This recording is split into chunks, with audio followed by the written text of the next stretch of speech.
Do you want to develop a React admin dashboard that updates in real time across devices?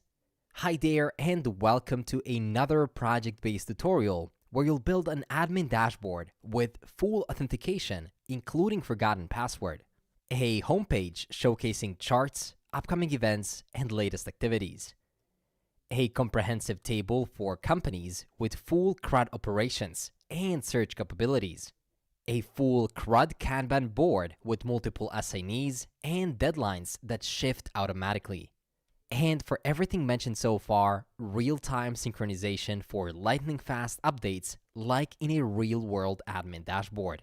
You'll build and learn all of these features using React, GraphQL, TypeScript, and Design, and Refine. And before we dive into the development, let's see how the app works. We have this good-looking login where you can input your details. If you put something wrong, you'll see a toast on the top.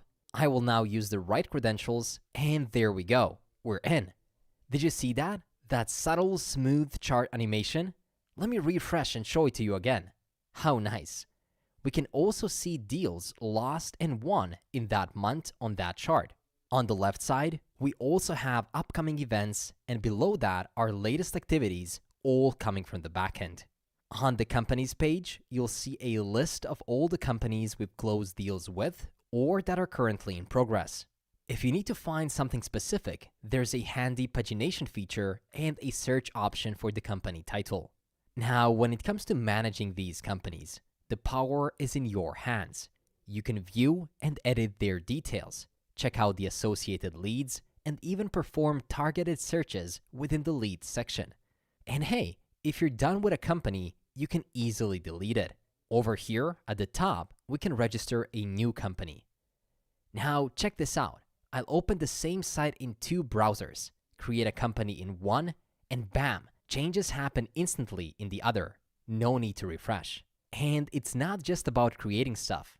It works for any changes you make in the app. Edits, deletes, moves, drag and drop, you name it. It's all about keeping things seamless, efficient, and real-time as they should be. Next, we have a complex Kanban board that could be a whole app in and of itself, like Trello or Jira. Here, we use it to handle all internal company tasks, easily drag and drop tasks, check deadlines, and tweak details by assigning to others, adjusting dates, marking as complete, or removing from the list entirely. You can also create these tasks in real time and modify all the details from the title, description, and date that changes colors according to how close it is to the deadline, with the ability to have multiple assignees on the same task. You can also modify your account details from here. Everything you see works well on any device, giving you a smooth experience whether you're on your computer, tablet, or phone. And all of this was made possible by Refine, without which building this powerful dashboard would have been a long and difficult task. With Refine, we can rapidly develop many kinds of web apps like internal tools, admin panels, B2B apps, dashboards, and any type of CRUD application. What makes Refine special is that it comes packed with ready-to-use hooks and components. This means faster development because you don't waste time on repetitive tasks. Using this modern hook-based architecture and a system of providers, we can implement all the industry standard solutions required for a project like authentication, roles, routing, networking, state management, and even internationalization, all in the simplest way possible. And it's not just me who thinks this way. Refine has become the 5th most used technology in the React ecosystem right after Next.js and Zustand. Now, you may wonder about the prerequisites for this tutorial. All you need is a good grasp of JavaScript and React. And if you don't have it yet, don't fret. Check out the crash courses on YouTube to get up to speed. So, without further ado, let's dive right into the code. To get started building our amazing dashboard, you can open up an empty Visual Studio Code window and then open up the terminal. Then run the command npm create refine-app add latest and press enter. It's going to ask you whether you want to install the create refine app, to which we're going to say why, as in yes. It's going to take a moment And immediately after, we got this great animation. They said make it work, make it right, or make it fast. With Refine, we're already there. Okay, that's a nice touch. Now, the remote source has been downloaded successfully, and we can choose a project template. In this case, we're going to proceed with Vite, as we don't necessarily need many built-in benefits that Next.js provides. Of course, if you want to, you can always switch it up later, or you can try it on your own by building a Next.js version of this project. Anyway, let's proceed with Vite. The name for our project can be the default name that they provide, Heavy Bats Sort. And here, we can choose what do we want to use for our backend service. You have many options such as REST API, Nest.js, GraphQL, Strapi, Supabase, Medusa, anything you might need. In this case, we can proceed with Nest.js, as there are some specific things I want to teach you. Next, we have to choose a UI framework. Now, we have a lot of options to choose from. You can go headless and then do whatever you want, but in this case, I'm going to go with Ant Design, as I think it fits this dashboard theme very well. For the authentication logic, we're going to go with the custom mock auth provider. In this case, we won't be needing internationalization. And here, if you want to, you can give them your email, such as contact@jsmastery.pro, and press enter. Next, all of the packages are going to be installed based off of the decisions that you've made in the CLI installation process. So, pause this video, give it a few moments, and I'll be right back. And there we go. To start developing, we can cd into the folder name, Heavy Bat Sort, and I would highly recommend that you press and hold Control or Command and then join Refine's Discord server. This is the best place to get your questions answered and your bugs resolved. Once you join the Discord server, we want to open up this directory within our Visual Studio Code, as we're not there yet. So hold Control or Command and then click right here. It should open it up right away, or just find the folder manually and drag and drop it into your Visual Studio Code window. Once we're here, let's open up the terminal and run npm i to install all the necessary dependencies, and then npm run dev to get things going. Immediately, we can see that we can again get help from the Refine team, and we are live on localhost 5173. There we go, welcome aboard, configuration is completed, we have the docs, tutorials, examples, and community. It is looking great. You might have spotted a small Refine element. That's Refine's DevTools, and it's here to improve our experience while developing. To see how it helps, let's click on it and expand it to see it in its full mode. It'll prompt us to sign in to view the content, so just make an account using any social auth provider, and here we go. While it's still in beta, there are two major features released. The first feature is the package overview. It shows us all of the Refine-related packages in our app, but it also lets us update those packages if newer versions are out. Luckily, as of this recording, we're using the latest versions, so no updates are needed. But keep an eye on it while working on the project. If there's an update, hit the button and you'll be set with the latest packages and their dependencies. Now, the second feature I like is called monitoring. Click on it and you'll see your app's queries and mutations used via hooks. You can see if they succeeded, failed, or what kind of info they're bringing back, all in one place. Currently, there might be nothing visible because we haven't set up anything yet. But if I tweak the filters here and include both data and auth, we'll start seeing something like this. We can see the two hooks we have initialized before. If you click on it, you'll get additional details about the hook. You'll also notice there are three upcoming features: Playground, Inference Preview, and an AI assistant. So keep an eye on them as they seem quite promising. For now, let's continue with our app, and we'll later see how this tool truly works when we start implementing some features. But now we have to turn this into a real dashboard. And to do that, we'll first start by exploring our existing codebase. Of course, everything is within the source folder. Here we have our components, such as the header and the index exporting it. We have our contexts for the color modes, and we have our pages. We also have our auth provider and more. But in this case, we want to remove almost everything we were given at the start, and we want to start from the bare beginnings. So let's remove the components folder by deleting it, the contexts as well, and finally the auth provider too. Then if we go into the app.tsx, we'll see that we have some errors. So of course, we have to remove the imports, as well as removing all of the places where those imports were mentioned, such as in this color mode context, as well as in this auth provider right here, which for now we can comment out. Next, we want to remove all of these imports, as well as the references to those imports. So let's comment out these right here. And as you can see, Refine will complain, as its TypeScript interfaces know that it's missing this specific type. But don't worry, we're going to create all of these providers in separate files. Providers are Refine's building blocks that help you manage different aspects of the application, such as data fetching, authentication, routing, notifications, real-time updates, and more. Data provider, in this case, deals with getting data from the server and doing things like adding, changing, or deleting data. It also handles caching, like storing information temporarily, and making sure everything is up to date. A typical data provider workflow looks like this. You can connect your API to the data provider, and it'll handle the rest by making HTTP requests or caching data. In our app, we'll set up a data provider that syncs our GraphQL API via a GraphQL client. We'll take it a step further by creating a custom data fetch function. This function allows us to set headers and handle errors efficiently. It acts as a wrapper around the core fetch function. You can also think of it as middleware. This way, we avoid scattering try-catch blocks all over the app and make our development process more scalable.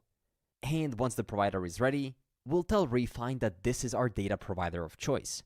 That way, Refine calls the custom data fetch function automatically whenever we use one of the built-in hooks for doing any sort of data fetching or form submissions. So let's start with this data provider, a provider that is responsible for providing data to the entire application. Any queries or anything related to data fetching will be made within the data provider. So to get started, let's create a new folder within the source folder called providers. And within it, let's create a new folder called data. And finally, within data, a file called index.tsx. This is the place where we're going to set up this data provider from scratch. So we can first start by creating and exporting the client. Export const client. This is going to be a GraphQL client to make requests to the GraphQL API. So we can say is equal to new GraphQL client, which we need to import from Refine dev nest.js query, and we can open it up right here by calling it and providing some additional options to it. But before passing the options, there is an additional parameter. It is the API URL. So we know which URL are we calling the data from. So let's define it above. Export const API URL is equal to a string. And now we can define it like so. https://api.crm.refine.dev. And now we're referring to this API URL right here. Next, we can expand this options object, and we can define a fetch query. This is going to be a callback function that accepts a URL of a type string, options of a type request init, which is a built-in interface. Then we can provide the function block, and we can open up a try and catch block. In the error, we can simply return promise.reject error as error, like that. And in the try, we'll try to make a successful request by saying return fetch wrapper, to which we need to pass the URL as well as the options. And now there are a couple of unknowns here. Where is this fetch wrapper coming from? Well, that's something that I'm going to teach you how to build.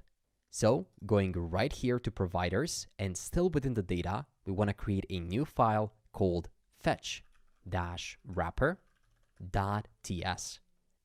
And within it, we want to create this custom fetch that is wrapped around the fetch that adds the authorization header. So this is why we're creating it. Const custom fetch is equal to async where we have the URL of a type string, and we also have options of a type request init. And finally, we have a function block. Creating a custom fetch is very useful for making requests to the GraphQL API, improving code reusability, because we can define some specifics that are going to happen on every single fetch that we make. In this case, we want to add authorization headers.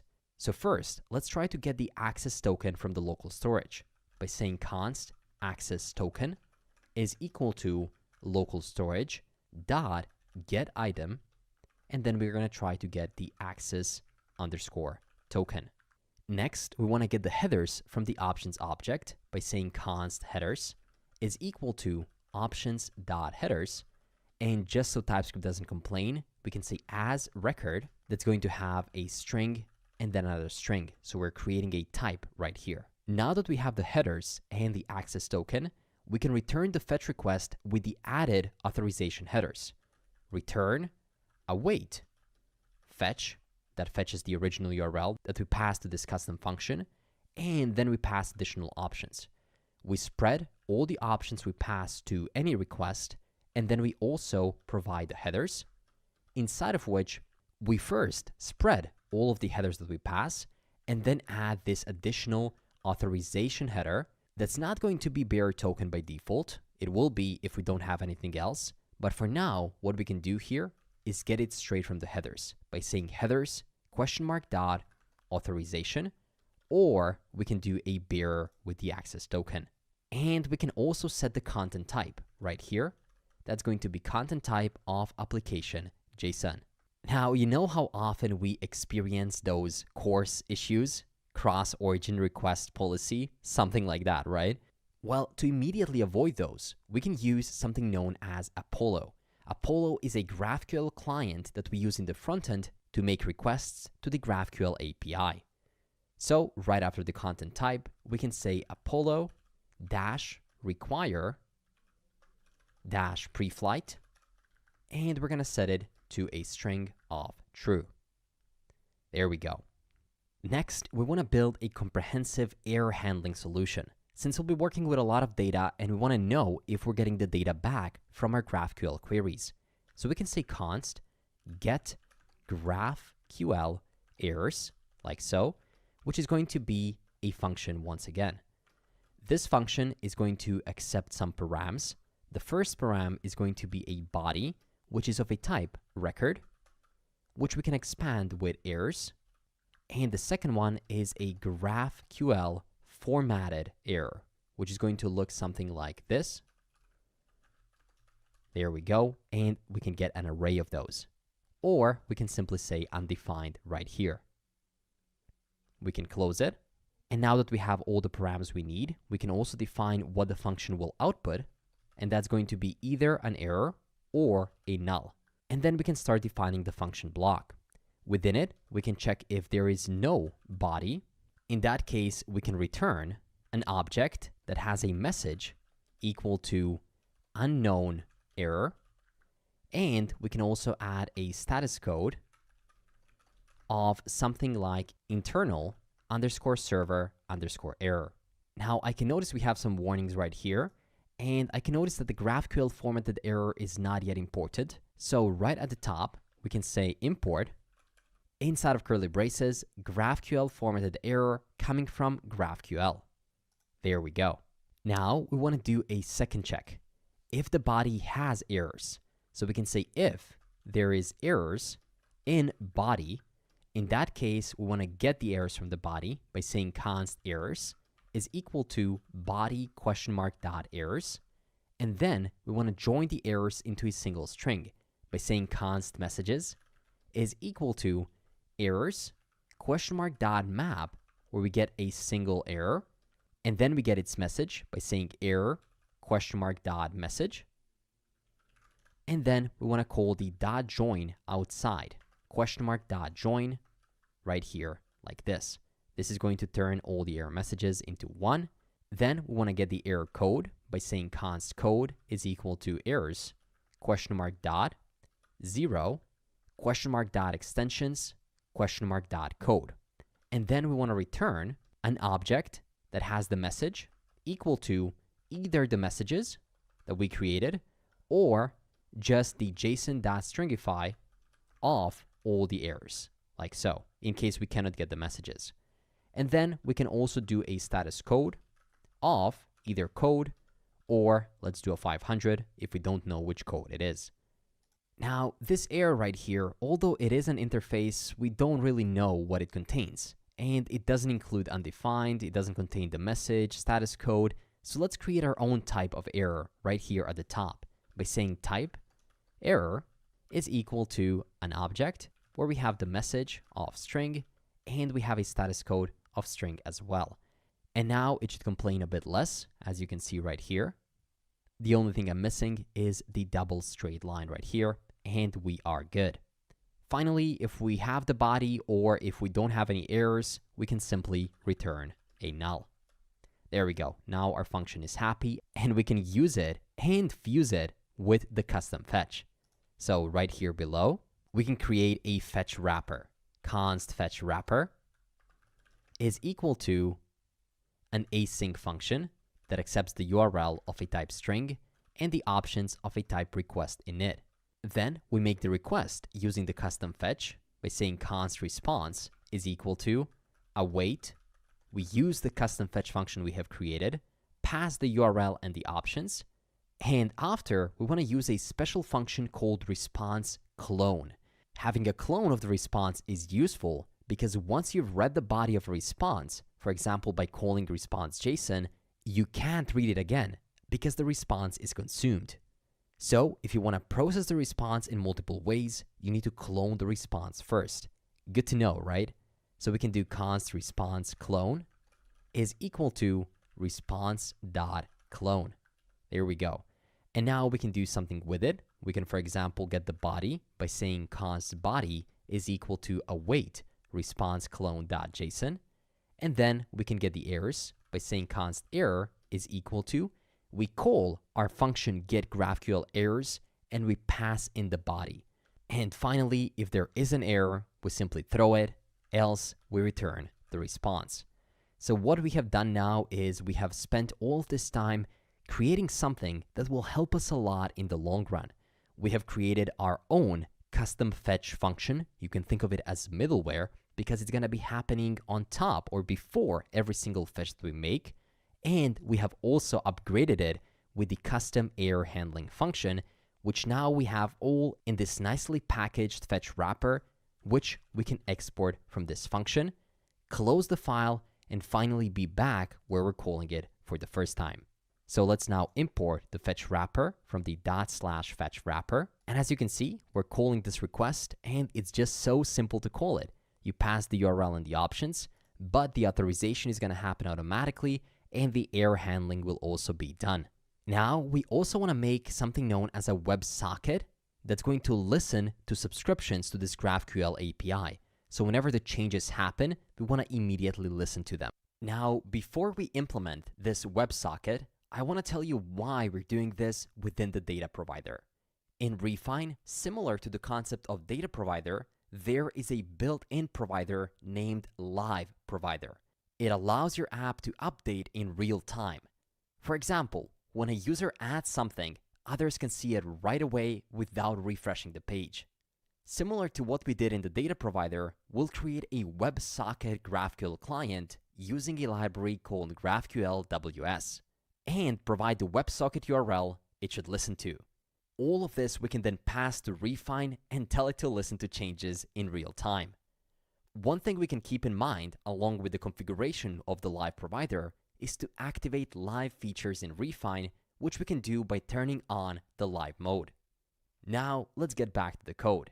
And we can do that by saying export const ws for WebSocket client is equal to, and now we only want to do this if the type of window is not equal to a string of undefined. So if we do have the access to the window, meaning if we're on the web browser, in that case, we can open up the ternary operator and call a function called create client, which will be coming from right here, import create client, and that's coming from GraphQL, but this time -ws.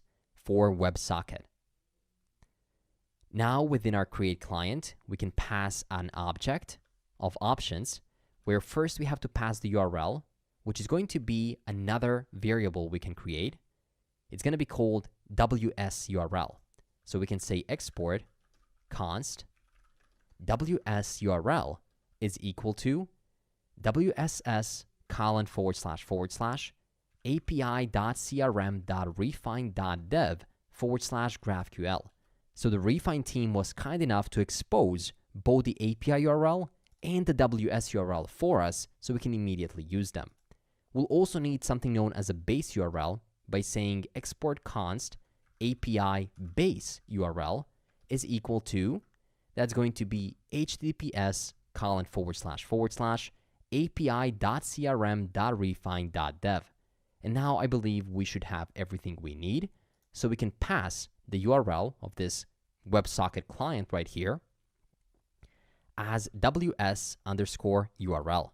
And next, we have to set up the connection params, which is going to be a callback function, where we get the access token, const access token, is equal to local storage.getItem access_token, like so.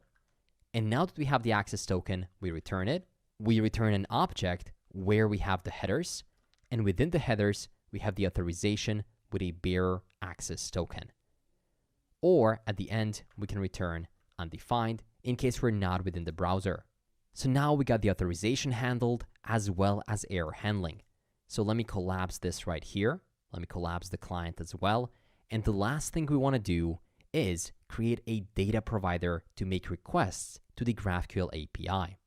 So we can do that by saying export const data provider is equal to GraphQL data provider, inside of which we pass the client.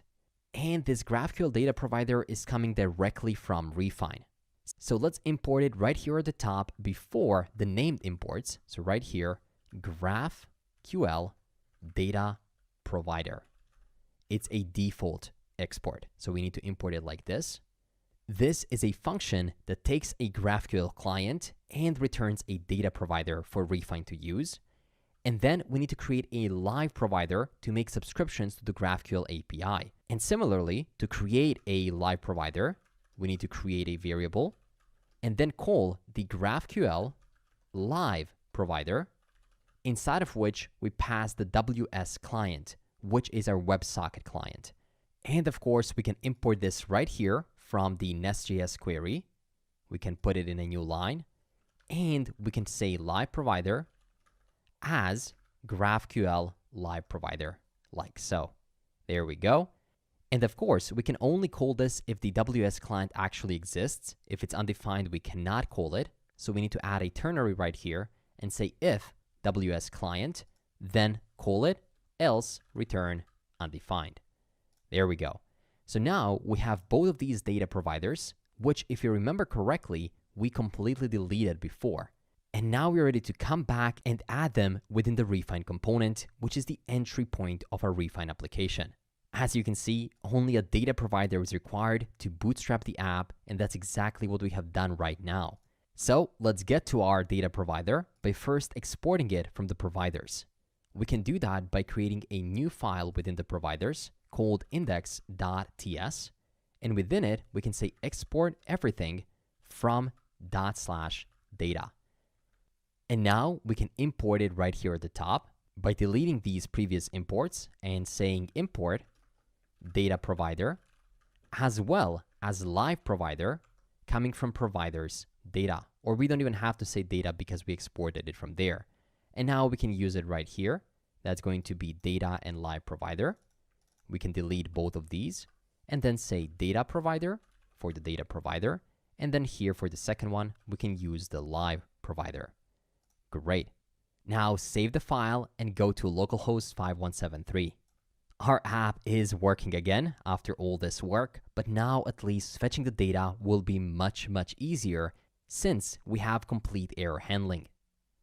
Now there is one more provider that we have here that is left commented out, which is the auth provider.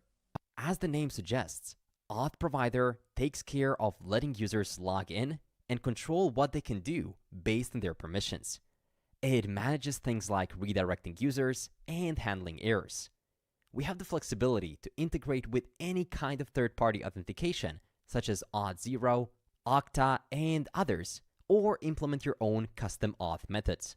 If you remember, while setting up this project, we choose custom option. That's what we'll do now. We'll create an auth provider object having all the necessary methods, from login, check, which is responsible for checking if the user is authenticated or not, login, register, error, and even get identity, which provides authenticated user information. We'll create all these methods and call our GraphQL endpoint, aka the data provider, for complete, foolproof authentication. Now, let's see how we can do that in action. Now, let's go ahead and develop our own auth provider. To implement the auth provider, we can create a new file within providers called auth.ts. And for this one specifically, I've took the time to create it beforehand and provide a lot of comments along the way so that we can simply paste it and fully understand what it is doing. So in the README down below, you'll be able to find the complete auth.ts file. It's about 150 lines, but if you dive deeper into it, you'll see that a lot of it are comments. So now that we have it here, let's look into it in detail together. First, we're importing the auth bindings from refine.dev, and then also the API URL and the data provider from the /data. Then, for demo purposes and to make it easier to test our app, we can use the following auth credentials: michaelscott@dundermifflin.com and demo as the password. Next, we create our auth provider by creating a couple of different methods on it, such as login, logout, on error, check, and get identity. Login is pretty self-explanatory. Here, we call the login mutation, where the data provider.custom is used to make a custom request to the GraphQL API, which will then call the data provider, which will go through the fetch wrapper function.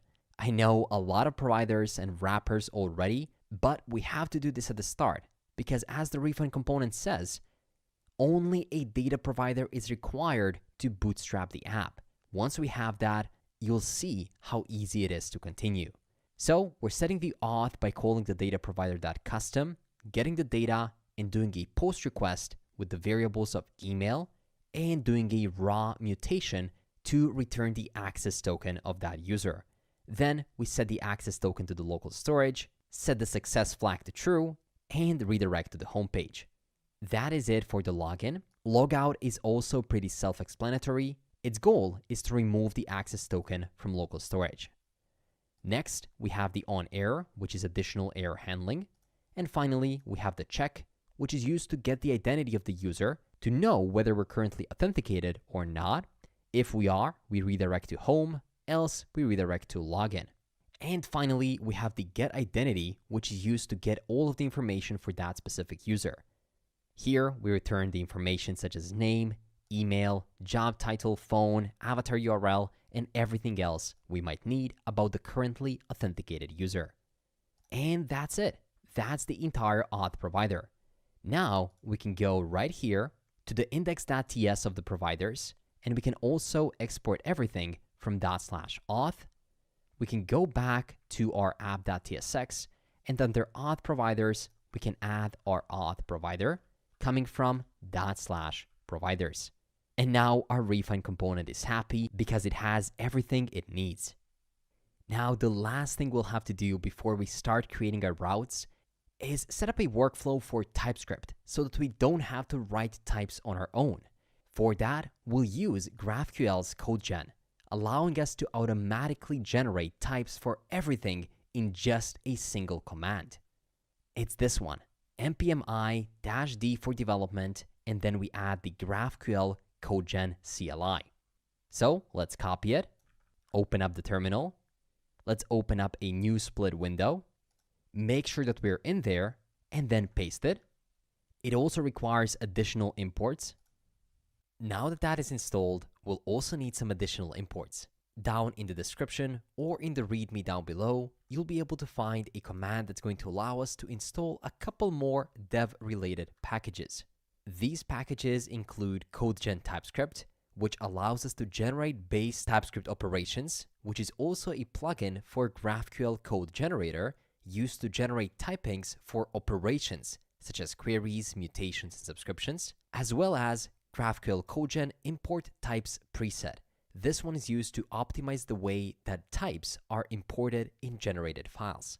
These three packages work together to provide comprehensive type safety for our entire application with the help of GraphQL schemas. Finally, we also add prettier and Vite tsconfig path. This is used to allow us to create references to files when importing them, such as coming from /src instead of typing ... and so on. This is coming out of the box with Next.js, but not with Vite, so we have to add this additional package. With that said, let's simply press enter to install them. And let's get ready to create our first routes. Let's add a couple of routes right here next to our welcome page. This is where all of the routes in your Refine application go. So let's create a new route as a self-closing component. Say that it's going to be index, and we can give it an element which is going to point to home in this case. It's going to be a self-closing home component, which we can import right at the top from /pages. So let's do it right here. Import home within curly braces coming from /pages. But now if we go into the /pages, there is nothing there. So let's see, what do we have? We do have forgot password, login, and register, but we're missing home. So let's create it by following the example of how all of these other pages have been created. We can do that by creating a new folder called home, and then we can create a new index.tsx right within it. We can run just rafce to create a simple React error function component, and we can call it home. There we go. Now let's go ahead and export all of these pages from the pages folder. We can do that by creating a new file within the pages directory called index.ts. Within it, we can type export everything from /home. And we can repeat this for all of the other pages. That's going to be home, but also forgot password. After that, we're going to have login, and finally register. What this allowed us to do is to now import all of these pages within a single line. Home, forgot password, login, and register. And thankfully, these three pages have already been created for us by Refine. So now let's see, why do I have an error here? Module./pages has no exported member home. Oh, I know why that is.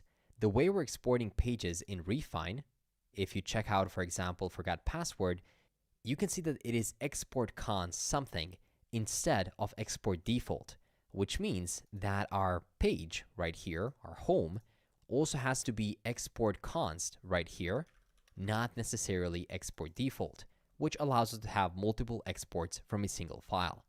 So now if we go back right here, you can see that it's no longer complaining, and TypeScript knows that this is a JSX element. Now let's scroll down to where we have our routes, and let's duplicate it 3 more times for our forgot password, for our register, as well as our login. It kind of makes sense to have register first, and then login, and then forgot password.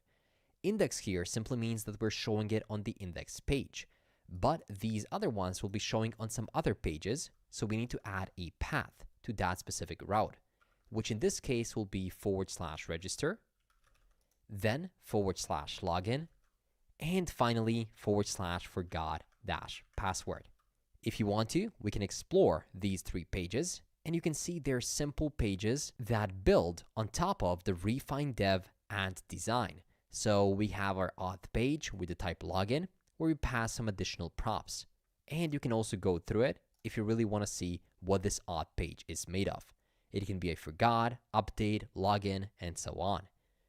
But in this case, this has been abstracted for us by Refine so we can focus on what matters, which is building the business logic, building the dashboards, and not focusing on doing the same steps that we have to do in every single application, such as building out auth.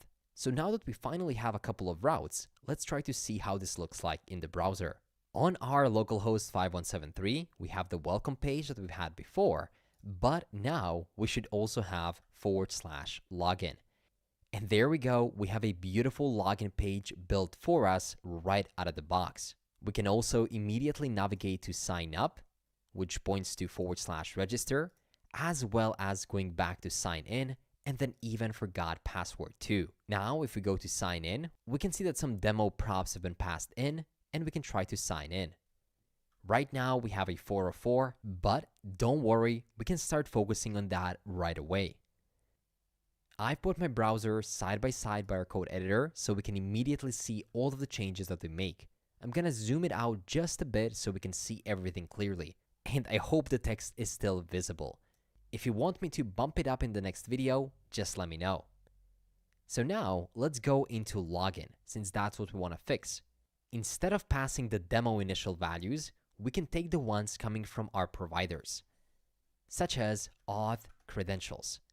And we can automatically import these credentials coming from // providers.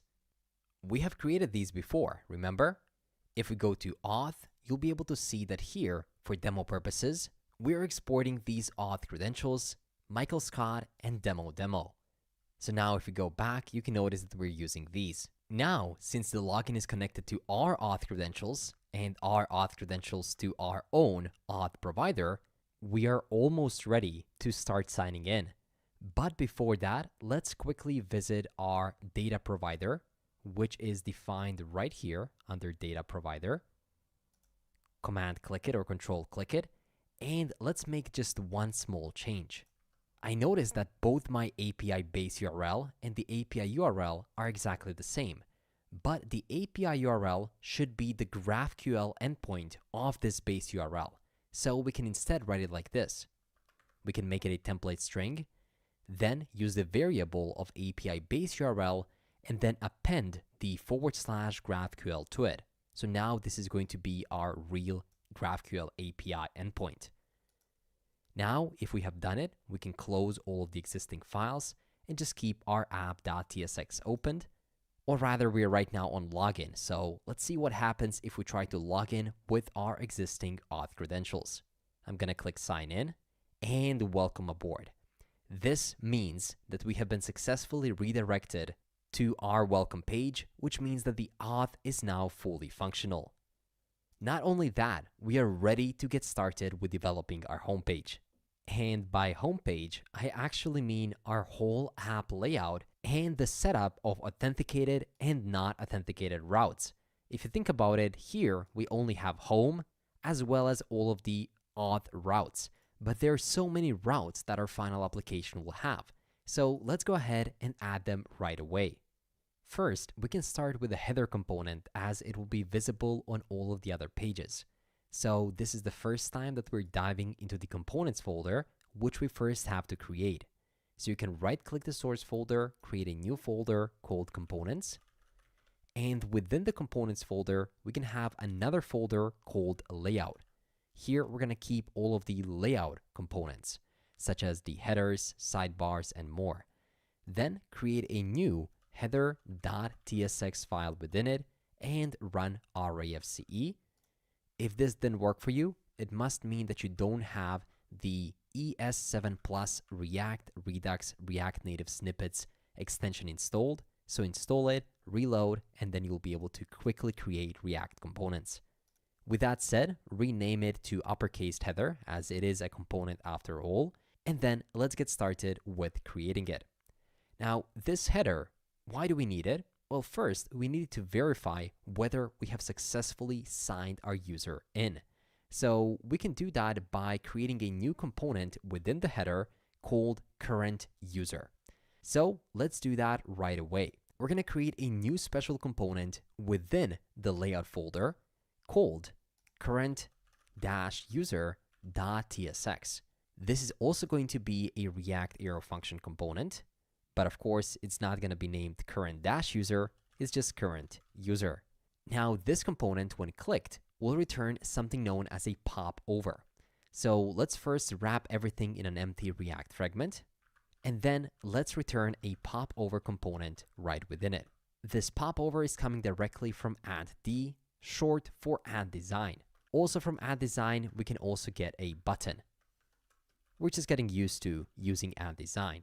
And if you're not familiar with add design, it's just add.design on the internet, and it's a UI kit, similar to Material UI or something like ChatCN for Tailwind. It has a lot of these components out of the box, and it's exceptionally useful for dashboard-like applications like the one we're building today. So it's definitely a cool tool to learn. And if you want to learn about a specific component we're using, you can go to Components, and then you can search for it right here in the Components overview. Let's go for popover, and you can see what a popover is. You can click it, and there we go. When to use, it is a simple pop-up to provide extra information or operations.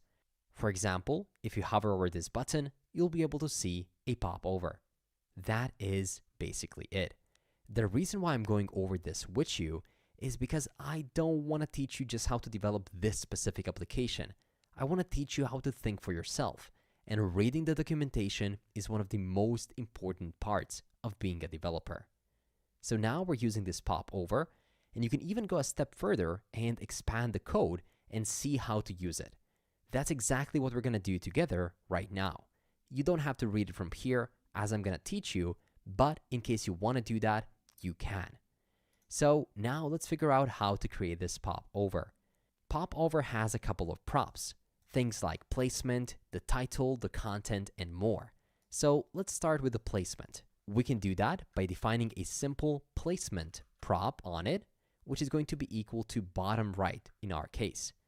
We can also give it something like a trigger. When will the popover open? In this case, it's going to open on click. Then we can also do something like an overlay inner style. This allows us to change the styling of specific parts of this popover. So we can say something like padding is 0, and we can also add the overlay style, which is going to be equal to, and then we can increase the Z index to something like 999 to ensure that it appears on top. And for now, let's simply make this popover return a word of test. Now, if we go back, and if we go back to header, we can now use this current user right within our header. Current user coming from /current user, and we can call it like a self-closing component. Now the question is, how are we going to show this header on our page? To do that, we're going to make it a part of the layout. Why? Because we don't want to explicitly mention the header on each and every page. We just want to ensure that it's a part of all the pages. So let's create the index file of all of our layout components by creating a new index.tsx within the layout folder. There, we can run rafce, again to get a simple React application, which we can call layout. Make sure to export it that way as well, layout right here. Now within here, we can use something known as a themed layout v2. Yep, it's a component called themed layout v2. And we can import it automatically from add refine dev /and_d. The reason why we're importing it is because it's accepting a prop called header, to which we can pass our header component, which is coming from /header. Great. Now, within this themed layout v2, we also need to pass our children, as in everything or any page that is going to be there will show and will be wrapped by our themed layout. That's what the layout is for. And then we can get the children, of course, as a part of the React props right here. And since we're using TypeScript, we can also define the type for it, such as react.props with children. There we go. Alongside the header, we can also provide a title. So we can say title is equal to, and we can make it a callback function, where we automatically get title props as its first parameter. There, we can then return a themed title, v2, which is going to be a self-closing component, inside of which we're going to spread the title props, and we're going to pass the text equal to, we can do something like refine in this case, or later on we can modify it to the name of our dashboard. And this is it for our layout. So now let's figure out how we can use it. Now we can use this layout within the app.tsx by going right here below all of our auth routes and creating a new route. This one won't be self-closing. Instead, it will have an element prop equal to, and then right here within it, we can call the authenticated component coming from Refine Dev Core. This abstracts the login functionality for us, and it automatically tells us if we're authenticated or not. So we can call it as a self-closing component, and we of course have to import it, and to it, we can pass a key. This key makes sure that this authenticated component is unique, and we can do something like authenticated dash layout, and fallback is very important here. So what's going to happen if we're not logged in? In this case, the fallback will be the catch all navigate coming from Refine React Router v6, and we simply want to make that a self-closing component that will navigate to /login. So now if we're not authenticated, we simply go there. But if we are authenticated, then we can wrap everything in the layout component we created, coming from /components /layout. And within it, we want to create a new component called outlet. Now, outlet is not a component that we'll create, rather it's a component coming directly from React Router DOM. It's a special component that renders the child route of the current route, meaning that any route that is a child of the current route will be rendered inside of the outlet. In this case, the home page is a child of the authenticated route, so it will be rendered inside of the outlet. And if you remember correctly, the layout is using the header. So right here, we should be able to see the header. If we reload, you can see that we have some issues right now, even though we're on localhost 5173. So if we open up the terminal, we don't have any errors there. And right here in the browser, we can see that layout is not a route component. All children of routes must be a route or React fragment. Interesting. Let's see. We have a layout, and then we have outlet.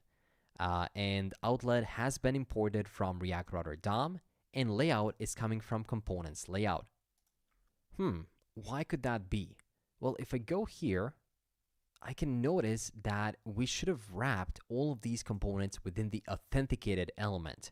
And right now, it's kind of being a self-closing element right here. So just to better see this, I'm going to put this on a new line, and I won't immediately close it. Rather, I will make it a regular element. And then now we have to put the layout within this authenticated. So let's put it right here, nested within it. So keep in mind, if we're not authenticated, we fall back to catch all navigate to login, else we show a layout rendering all the children element. And then we close the authenticated right here. Finally, we're missing the close of the element, so let's close it right here. And then we need to close the actual route element as well. And within the route, we want to show the home. So we can now delete this welcome page as we don't need it anymore. And instead, we can move this route index home into these routes right here, or rather into the initial route where we have all of the other routes with the outlet and the layout. So now if we save this, you can see that now we have a test, which is our header, and then we have our home as well as the mobile sidebar. If we click it, this looks good right off the bat. So now that we can actually see our layout, why don't we go into it and then go into the header, and now that we can visually see it, let's turn it into a real header. This is how that header will look like on the deployed application.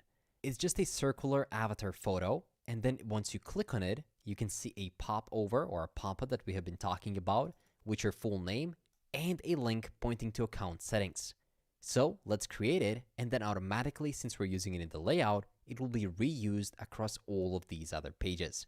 First, we can go into the current user. We have our popover, and instead of showing test, we can show a real custom avatar. So let's go ahead and create a new component within the components folder by creating a new file called custom-avatar.tsx. Keep in mind this is not in the layout, just within the components folder. Run rafce to quickly spin up a new component, and let's call it something like custom avatar, but of course in Pascal case, meaning that every first word is capitalized. Within here, we're going to simply use the ant_d avatar. So instead of a div, we can use the ant_d avatar like this, which we can import from ant design by saying import, instead of curly braces, avatar as ant_d avatar coming from ant_d. And then within it, we can put the name initials of this person. In this case, I'm going to do JM for JavaScript Mastery. Now, why does our header still say test? Well, that's because we haven't yet used this custom avatar component within it. So here we can use a custom avatar, which we can import from /custom-avatar and call it as a self-closing component. And there we go. You can immediately see this JM on top left. Now let's style it a bit. Let's give it a couple of props, such as the alt tag of the actual name of this person. And all of these properties will be coming through props. But for now, let's simply call it John Doe. Or since we use JavaScript Mastery, we can use JavaScript Mastery here as well. Next, let's also provide the size equal to small. And let's provide some additional styling. Style is equal to, and we can provide a background color. So let's do background color of, let's do this color that ChatGPT automatically recommends, 87D068. There we go. We have to properly close it and save it. There we go. That's looking good to me. Now, alongside the background color, we can also give it some additional properties. In this case, we can give it display equal to flex. We can also give it the align items equal to center, and we can give it a border equal to none. Now, it's possible that we're going to pass some additional props or some additional styles as props to this custom avatar component. So let's immediately grab them right here through props. We can destructure them and get a name. We can also get style, and we can spread the rest of the props like so, and we can add type of props. In this case, we can define this type, props, equal to avatar props, which are going to be coming from ant_d, and we can add our own, which is going to be name of type string. There we go. Now we have our props, and we can actually use a real name, which we can pass through props. So now we're calling it, but let's go ahead and pass it as well into this custom avatar component. To be able to pass these things, for the first time ever, we're going to use our auth provider, or rather a function we have created in there, use get identity. So we can say const data, which we can rename as user, is equal to use get identity coming from refine dev core. What this hook is doing is it's actually getting our own function that we created and hooked up to our auth. And we can see that if we go to our auth provider, there we go. We have our get identity, which gets the user information. And what this refine core hook does, it simply allows us to use it and provides everything we requested or specified right here. So now we know exactly what we're going to come back. Not only that we know what we're going to get back, but TypeScript also knows, which is the beauty of Refine and GraphQL. So let's define the type right here as user. We can do it within these kinds of brackets. And this user will be coming from GraphQL schemas. So this is the first time that we're using a GraphQL schema. So let's import it at the top. Import type user is coming from /GraphQL/schema.types. Now, this is the first time that we're using the reference to a specific path using the /, and I don't think we have fully set it up yet even though we have installed the packages needed to run it. So what we can do to make it work is we can go to our vite.config.ts and we have to put our plugin to use. So right here, we can import tsconfig paths from vite-config paths, like so, and then we can add it as the first plugin right here by calling it like a function. On top of that, we also have to open the tsconfig.json. Right at the end, after JSX, we also need to add a comma and then say base URL is going to be a string of /src. So we know that everything is starting from the source. And then we can also add paths. And those paths are going to look like this. It's an object, inside of which we have add / and then asterisk, which means everything. And then we can make this an array of / everything. So this is simply a way for us to let the tsconfig know how we want to refer to specific files without saying .. and moving all the way to the source. So this is now good. And if we go back, we should now be able to use this GraphQL schema. We should now be able to refer to this file directly through references. Let's just reload the terminal just to be sure by running npm run dev one more time and reload it.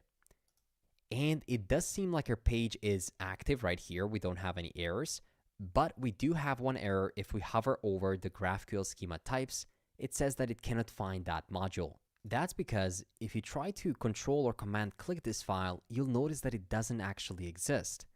We haven't yet generated it. We haven't written the types manually, nor we have created a system that would automate creating the types for us based off of GraphQL schemas. So first, let's set up a GraphQL config, and then we're going to tell it how to create those types. We can do that by creating a new file in the root of our directory called graphql.config.ts. In the README down below, you'll be able to find a full GraphQL config. So simply copy it and paste it right here. There's a lot of comments. I really try to do my best to explain everything that is happening here, but still, let's go through that together. First, we specify a config, which we import from GraphQL config. This is just the type for the config itself.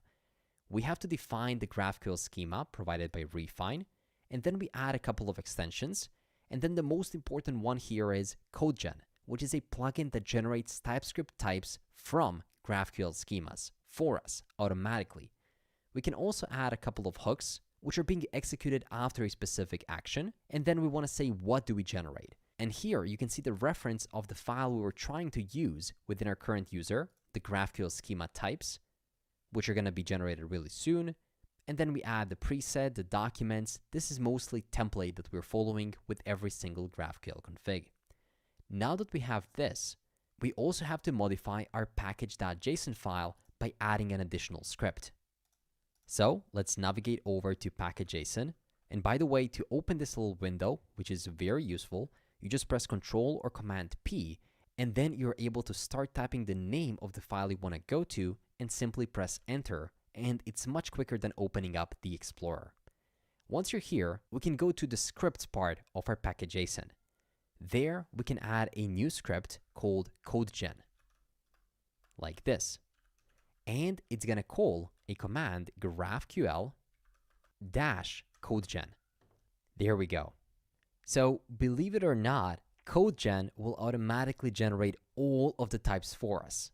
It's kind of like having all of the benefits of TypeScript without it doing all of the dirty work, which is actually writing TypeScript types and interfaces. Cool, right? So let's see how we can put this into action. We can open up our terminal, and while keeping the first one running, we can now run npm run CodeGen and press Enter. You can see it's going to run GraphQL CodeGen, and it will parse configurations and generate outputs. It looks like it loaded the GraphQL schemas correctly, but it was unable to find any GraphQL source files. The reason we got this error is because we haven't yet created any GraphQL mutations or queries. So let's create a new folder in the root of our directory called GraphQL, And let's create a new file called mutations.ts as well as queries.ts. Now, throughout our entire application, we're going to have a lot of queries and a lot of mutations working with a lot of different pieces of data. These queries are very specific. They go through sorting, pagination, filtering, and just contain a lot of stuff to write, but aren't very complicated to understand. So what I would like to do in this video is provide you with a complete queries.ts file, which you can find in the README down below, copy it, and then paste it right here. Don't be scared, I see that it is 250 lines long, but once we visit a specific part of the application that uses one of these queries, we're going to come back to it, and then I'm going to explain in detail how does it work. For example, this dashboard total counts query, which queries the dashboard total counts and returns the total count for companies, contacts, and deal. I'm going to explain every single one of these queries once we actually use them within the application. Now, let's repeat the same thing for mutations as well. You'll be able to find full mutations, which you can copy and then paste right here. We're going to come back to this later. Now that we have both of our mutations, queries, as well as the GraphQL config, we are able to rerun this command, which will automatically generate all of the types for us. But before I do that, there's one small thing I want to tell you, and that is that there's a special GraphQL extension right here, which provides syntax highlighting for GraphQL files. So if you install it and then go to something like queries and nothing, because it's still a template string, I think we might need another GraphQL LSP extension, so GraphQL language support. Let's install it. It must have 1.8 million downloads for a reason, right? And now that we do this, you can see that it's no longer a string, even though it is within a template string, but this extension really nicely reads the query, as well as all of the objects and filtering functions and everything else within the query itself. So this is now very good, and it's going to help us later on. But with that said, let's open up the terminal and let's rerun the npm run codegen command. And still, we have the same error. Let's try to debug it. It says unable to find any GraphQL files in source something and then ts files. If you look into our queries, it indeed is a .ts file, but it's within the GraphQL folder, which is not within the source. And it's specifically looking for GraphQL files within the source. So we simply have to move this GraphQL folder within the source folder. There we go. I always like to include these little bugs because you could spend hours debugging them and they happen to everybody, but it's just a matter of how you're going to approach actually solving them. So now that we have done this, I can try to rerun this command for hopefully third and last time. There we go. Parse configurations and generate outputs. Now, if we go back to this same GraphQL folder, we can see two additional things have been created for us. Schema.types.ts, which looks like some witchcraft right here, TypeScript witchcraft, but we do have something here. We have a lot of different things that we might want to use across our application for all of our objects and for all of our documents we'll be using. Companies, yeah, it's really anything. And all of this has been generated for us automatically by CodeGen since we're using GraphQL and since we're using TypeScript. We also have a bit of a simpler to understand file, which is the types.ts. And here we have any types that we might want to use. For example, type for the update company mutation, where we know exactly what we want for a specific company. We also have, I believe, the user. So if we search for user, we can search for a capital user like so. And if we scroll a bit here, we should be able to find our user type. No, it doesn't seem to be here, but if we go into the schema types and search for user here, there we go. We have created by user, and there we go. We have our export type user, which has all of the properties we might ever need on the user object. So going all the way back to where we were, keep in mind, I know this is taking a lot of time, but we're doing the groundwork. We're doing the setup for the project. which is going to significantly help us in future development of this application. Keep in mind, all of this started since we imported this add/GraphQL schema types. First, we had to fix our references to specific files, and then we had to actually import the user type, which now that I think about it, I was searching for it all across those files, but TypeScript is so wonderful because now we can immediately hover over it and we can see exactly which properties does this user have.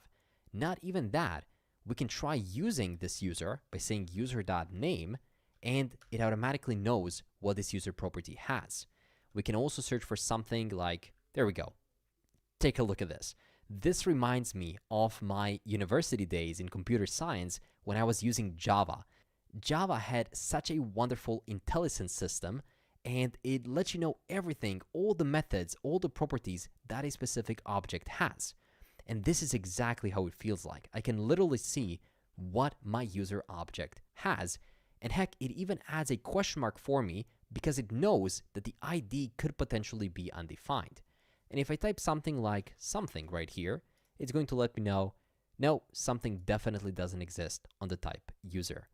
So it took us some time, but trust me, it's more than worth it, and it's going to save us from making so many mistakes in the future. So all of this started by trying to provide additional props to this custom avatar, which we now can do by going right here and then giving it a name prop of user (name), or even if I type name, I think it automatically does it. There we go. We also can provide a source, which is the profile photo, which is the avatar URL. And then we can also provide the size of default and a style of cursor-pointer. Now we're providing these properties. We can go into the custom avatar. We can say that the name is optional because sometimes it's not going to be there. We can spread all of the existing styles right here, style, in case we want to make some modifications. And we can also spread the rest of the properties outside of the styles right here by using this syntax. Now we have the actual profile photo because it applies the avatar URL. We can also use the name here in the alt. And you cannot see it right now, but if we don't have the profile photo, then we need some name initials because JavaScript Mastery is definitely way too much to fit this. So we can develop a custom getInitials function. To create this utility function, we can first create a new folder called utils, often known as utility functions, or simply said, functions that we can reuse across our entire application, just helper functions. Since we'll have quite a few throughout the entire build of this application, and since mostly the utility functions are now being created by ChatGPT because they're just so generic, which means that ChatGPT can generate it, I generated a couple of these using ChatGPT, and I provided them to you right in the description down below in that same README file. You'll find a zipped utilities folder, download it, unzip it, and then paste it right here within the source folder. It's going to look something like this. Utilities, where we have some date utilities, currency numbers, get name initials, get random colors, stuff like that, right? But specifically, we're working with the get initials now, which simply takes a name, splits it, maps over it, and then you end up having just not JavaScript Mastery, but let's see what do you get. If we go here and we call get name initials, now we can see how this automatically works. I just press Control space and it recommended me the reference to this import, add/utilities, and we can pass our name. And it's complaining a bit here, saying that the name possibly is not a string. So we can also here say or an empty string. There we go. Now, if I save it, you can see MS for mastery, as in JavaScript Mastery. That's great. And why did I mention ChatGPT? Because nowadays, this is basically the one thing that it's phenomenally good at. You can basically create a comment saying something like create a function that gets initials from a name. And then you can use GitHub Copilot and it's going to do it for you right here. Or you can use ChatGPT and then just paste the function. It's perfect for these simple use cases. But trust me, it's not going to replace you as a developer for a couple of decades. So I don't want to see those comments, is AI replacing all of us soon? No, it's not, but it's just there to help you. And there we go. Now we have the get initials, but I will also bring back this rest operator because now we have a photo. There we go. Not looking good so far, but it will look better soon. Now that we have this custom avatar, let's get back to the current user and let's figure out what happens once we click on this custom avatar. We have to create the content for the pop over. To do the content for the pop over, we can create a new variable, const content is equal to, and it's just going to be a div.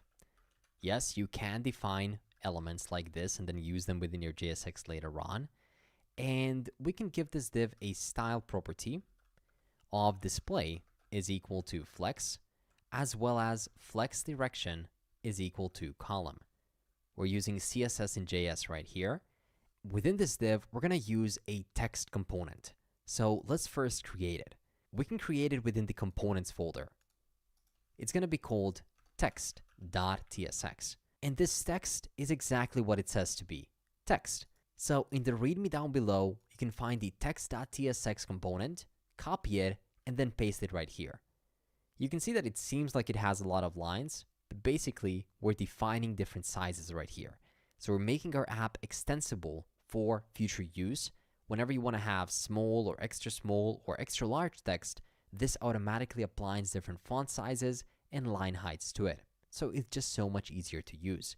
Now, if we close that and go back, we can now use this text element, which is coming from /text. And to it, we can pass a couple of props. We can pass a prop of strong, as well as additional style properties of padding, 12 pixels on top and bottom, and 20 pixels on left and right. Within it, we can render the user's name. So user !name. Then we can go a bit below the text and create a new div element. Within this div, we're going to render a button. And that button is going to have a style property of text align, which is going to be set to left. It's also going to have an icon, which is going to be equal to setting outlined icon coming from add design icons. We can self-close it right here. It's going to have a type of text as well as a block property. And on click, we want to modify one of the states in our application. It's going to be a state of set is open. And then we're going to simply set it to true right here. Of course, this state doesn't yet exist, so we can add it right here at the top by using the use state snippet is open and set is open. There we go, like this. And we need to import use state coming from React. And at the start, it's going to be set to false. So now we're setting it to open. And this button will therefore say something like account settings. So this is going to open up a completely new modal. So let's see, if we click it, nothing happens yet because we're never using this content, right? So what we can do is we can now use this content and add it as a prop to the pop over. Content is equal to content we have just created. So now once you click on it, you can see Michael Scott and you can see account settings. We can also provide some additional styling for this div wrapping the button. We can give it a style equal to border top of 1 pixel solid hash D9, D9, D9.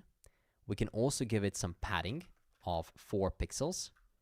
Let's give it a display of flex as well. We can give it a flex direction so that it shows in a column and a gap of about 4 pixels to make some space. There we go. That's a bit better. So now we have this account settings. You can open it. You can close it as well. That is our pop over. And then here, we're going to have some account settings. Right now, we're never looking into this is open. So let's actually put it to use. Right here, below our pop over, we can then display a new component depending on the open state. But we only want to do it if we have a currently logged in user. So we can say user and a component called account settings. There we go. It's going to be a self-closing account settings modal. We can even display it like this, so it's a bit easier to see what's happening. There we go. Now let me show you how this account settings modal looks like. If I click on it here in our deployed application, it just pulls this modal right here where you have a photo, you have a name, email, job title, and a phone number. And you can save it if you want to. This is all it is. So let's go to our components, layout, and create a new file called account-settings.tsx. And in the same README you found all of the other code, you'll also be able to find the complete account settings component. Simply copy it and paste it. The reason why I wanted you to copy and paste it is because it's a lot of JSX. We're using a drawer component here and some cards with forms, but essentially it's just a couple of inputs and a photo and a save button. That's it. And all of the refine actions here have been very heavily documented. So you can see exactly how we're doing the update action. That's it. You can see we're also using the custom avatar from here, but it doesn't seem to be imported from the correct path. So I think we used it as a default export. So here we can remove those two, and now it's looking good. Great. And now you can notice that we need to pass 3 different props to the account settings. Opened, set opened, and user ID.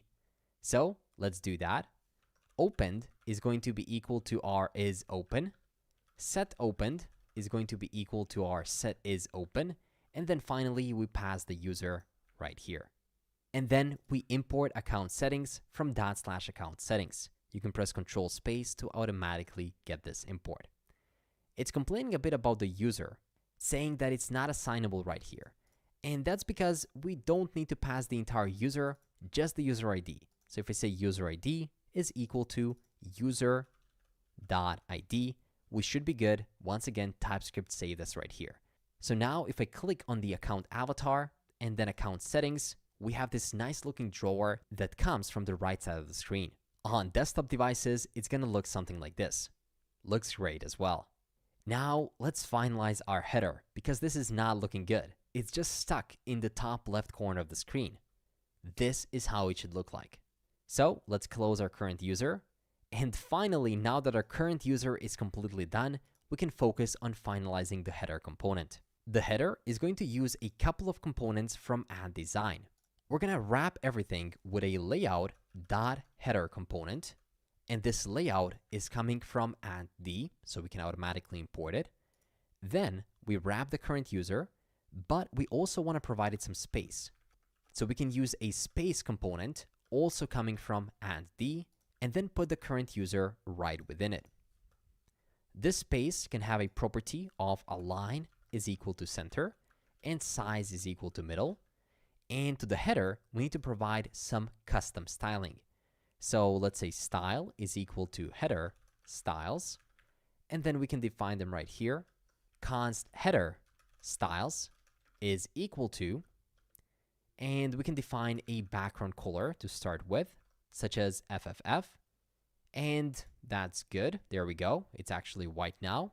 We can give it a display equal to flex to make it a flex container. We can give it a justify content of flex-end to move it at the end of the screen. We can give it align items of center, so now it's vertically centered. We can also give it some padding, like 0 on top and bottom, and 24 on left and right. We can give it a position equal to sticky, so it's actually going to stick to the top. We can give it top 0 then, so it knows where to stick, and a z-index of 999.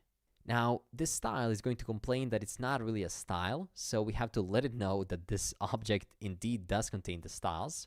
So we can define the type of React.css properties, and we can save it right here. There we go. So now it's looking good, it doesn't complain, and we have our header, inside of which we have our account and then account settings right here. Finally, the header is done, and we cannot see the home, but yeah, we are on the home right here. You can see it just barely behind this sidebar thingy. So now we have the home page. This is the home we're seeing, and we can focus on adding some of the other routes as well. Later on, we're going to have companies, tasks, and logout. But for now, let's just focus on adding all of these links to our sidebar, and then we can nicely navigate between them. And to do that in Refine, we have a special resources config file that we have to create. So let's go to our source and then create a new folder called config. And then within config, create a new file called resources.tsx. Inside of here, we can export const resources, which is going to be of a type iResource item, which is coming from Refine Dev Core, and we want to have an array of these right here, which is going to be an array. Now, these resources are going to be path definitions that are going to help Refine recognize the available actions for all of our resources at specific paths. There is a great documentation page on Refine that it explains this in a more detailed way. But in short, actions are basically the paths that you can use to perform CRUD operations on a specific resource. It's like grouping the CRUD operations under a single name. So it's going to look something like this. I'm going to add this comment right here. A resource in Refine performs these actions: list, which gets all records or reads; show, which gets a single record, also read; and then create, edit, and delete, or clone. So let me show you how that would look like. First, we can create an object within this array with a name of dashboard. Then we can also add a list right here, which is going to be just /. We can also provide something known as a meta, which is used to store any additional information about the resource, anything you want. In this case, we can put it as an object with a label with a dashboard of uppercase D, and we can also give it an icon, which is going to be a self-closing dashboard outlined icon, which we can automatically import from Add Design Icons. And now we can provide commas as well to nicely close. And let's not forget to close it.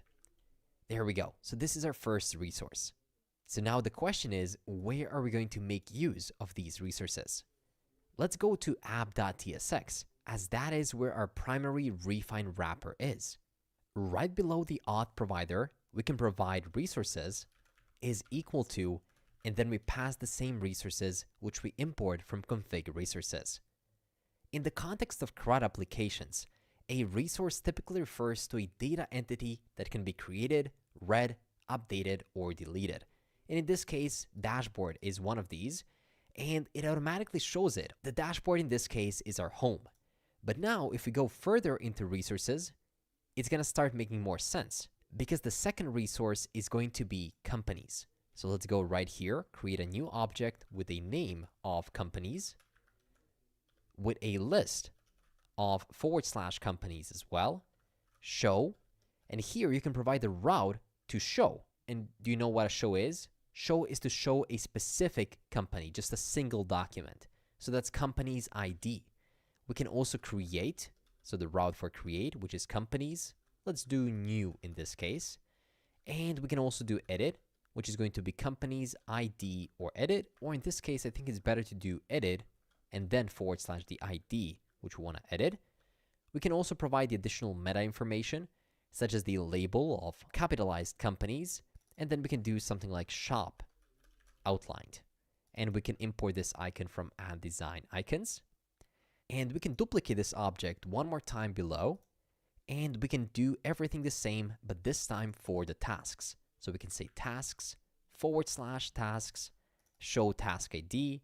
We won't have the show, as we'll only be showing multiple tasks. Create, which is going to be tasks new, tasks edit, and then meta, which is going to be tasks. And we can also provide the icon of project outlined, which we can import right here from Add Design Icons. And now we have all of our resources, which we're importing and using within this Refine wrapper. And you can see how immediately they are now showing up right here on our sidebar as well. And the routing has been automatically created for us too. And if we go to companies or tasks right now, you can see that we will be redirected, but nothing will be shown on the screen.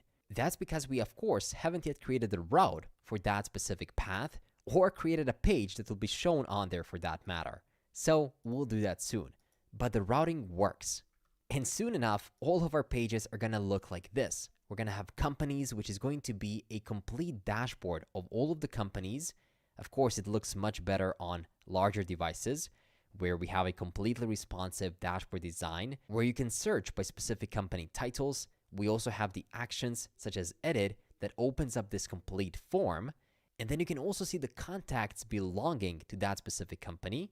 And you can, of course, delete them. And let's not forget the create. There we go.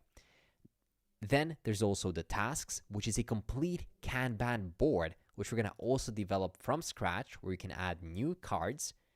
And then you can also add card details, which is very similar to something like Trello or even Jira. There we go. And you can, of course, drag and drop and move everything in real time. So exciting stuff begins now. First, we're going to start with this dashboard that looks amazing on all devices, but dashboards definitely shine on desktop sizes. We're going to have, first of all, these top cards to show some highlighted information, then the upcoming events, deals section, and then the latest activities. So with that said, let's turn this home, or just E at the end, into something more like this. To get started with the home page, we can navigate to the home route, which is source, pages, home, and then index.tsx, where for now we simply say just home. Our home page is going to be wrapped in a div, but then immediately after, we want to use an @design property called row, which we can again import from @design. It's not a self-closing property because we need to pass some columns into that row.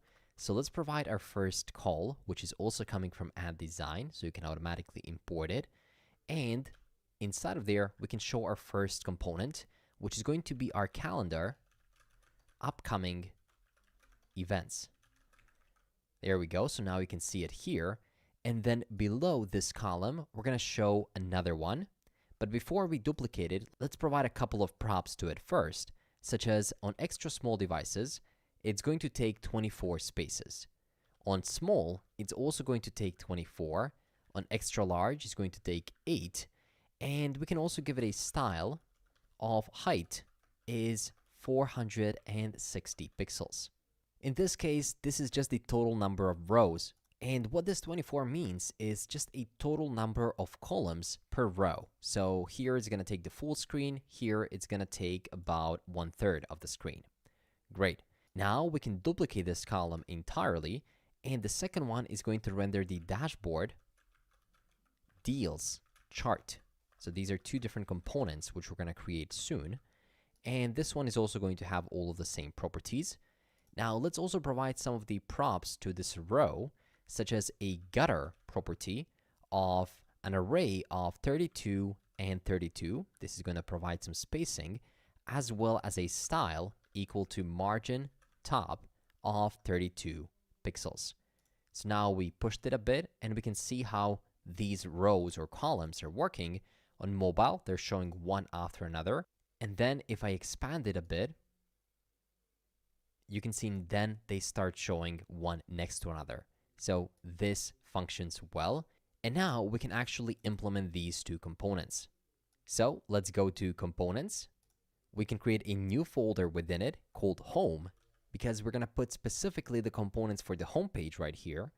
And then we can call this component upcoming-events.tsx. And there we can run RAFCE. Whenever you run RAFCE, automatically switch this to Pascal case, upcoming events. There we go. And let's also implement the second one, which is going to be the deals chart. So new deals-chart.tsx, RAFCE, and then modify it to deals chart. Now we can import these two components right within our index. And to import them here, we first have to export them within the components. So let's create a new index.ts file within the components folder. Inside of here, we can import these two new components we have created. So that's going to be import upcoming events from home upcoming events. And we can also have import deals chart from deals chart. And then we can export them like this. Export an object containing those. Now, if we go back, we can simply import upcoming events There we go, from add/components as a self-closing component. And then the other one is, let's just see what it was. If we go here and to the index, it was deals chart. So if we go back, we can now do deals chart and get it from components as well. That one index file allowed us to get all of these in a single import. And now we have upcoming events and deals chart, which means that we can now control or command click into the first one, which is the upcoming events, and we can start developing it. Let's first start with the JSX part, which are going to be this single card that's going to show us all of the upcoming events, such as this annual company picnic or cross-department collaboration meeting.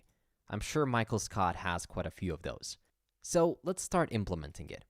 First, we want to wrap everything in a card. And that is, of course, an &design card, so we can immediately import it. If we save it, that immediately gets turned into a card. We can also give it a style property of height is set to 100%. There we go, so now it fills out the space. And we can also give it something known as a head style, where we can provide some additional padding of 8 pixels on top and bottom, and then 16 pixels on left and right. Alongside the head style, we can also provide something known as a body style. This style right here allows us to also provide a padding to the body. So we can do 0 on top and bottom and 1 rem on left and right. Then we can also provide a title, but this is getting a bit messy. So let's position or indent all of these props into new lines. And then the next prop for our card will be a title. We can say something like upcoming events, and then it gets displayed on the top. So we don't need upcoming events within the card anymore because that's going to be the card body. But in this case, we're going to style the title a bit more. We're going to turn it into a complete JSX component. We're going to wrap it into a div, and that div is going to have a style equal to display is set to flex, align items is set to center, and then also gap is set to 8 pixels to give it some spacing. Within this div, we want to have an icon of calendar outlined, which is coming from &design icons. To automatically import it, I just press enter. And then we also want to use our own text component. Once again, I'm going to just press enter on the /text to import it. And we can simply say upcoming events right within that text.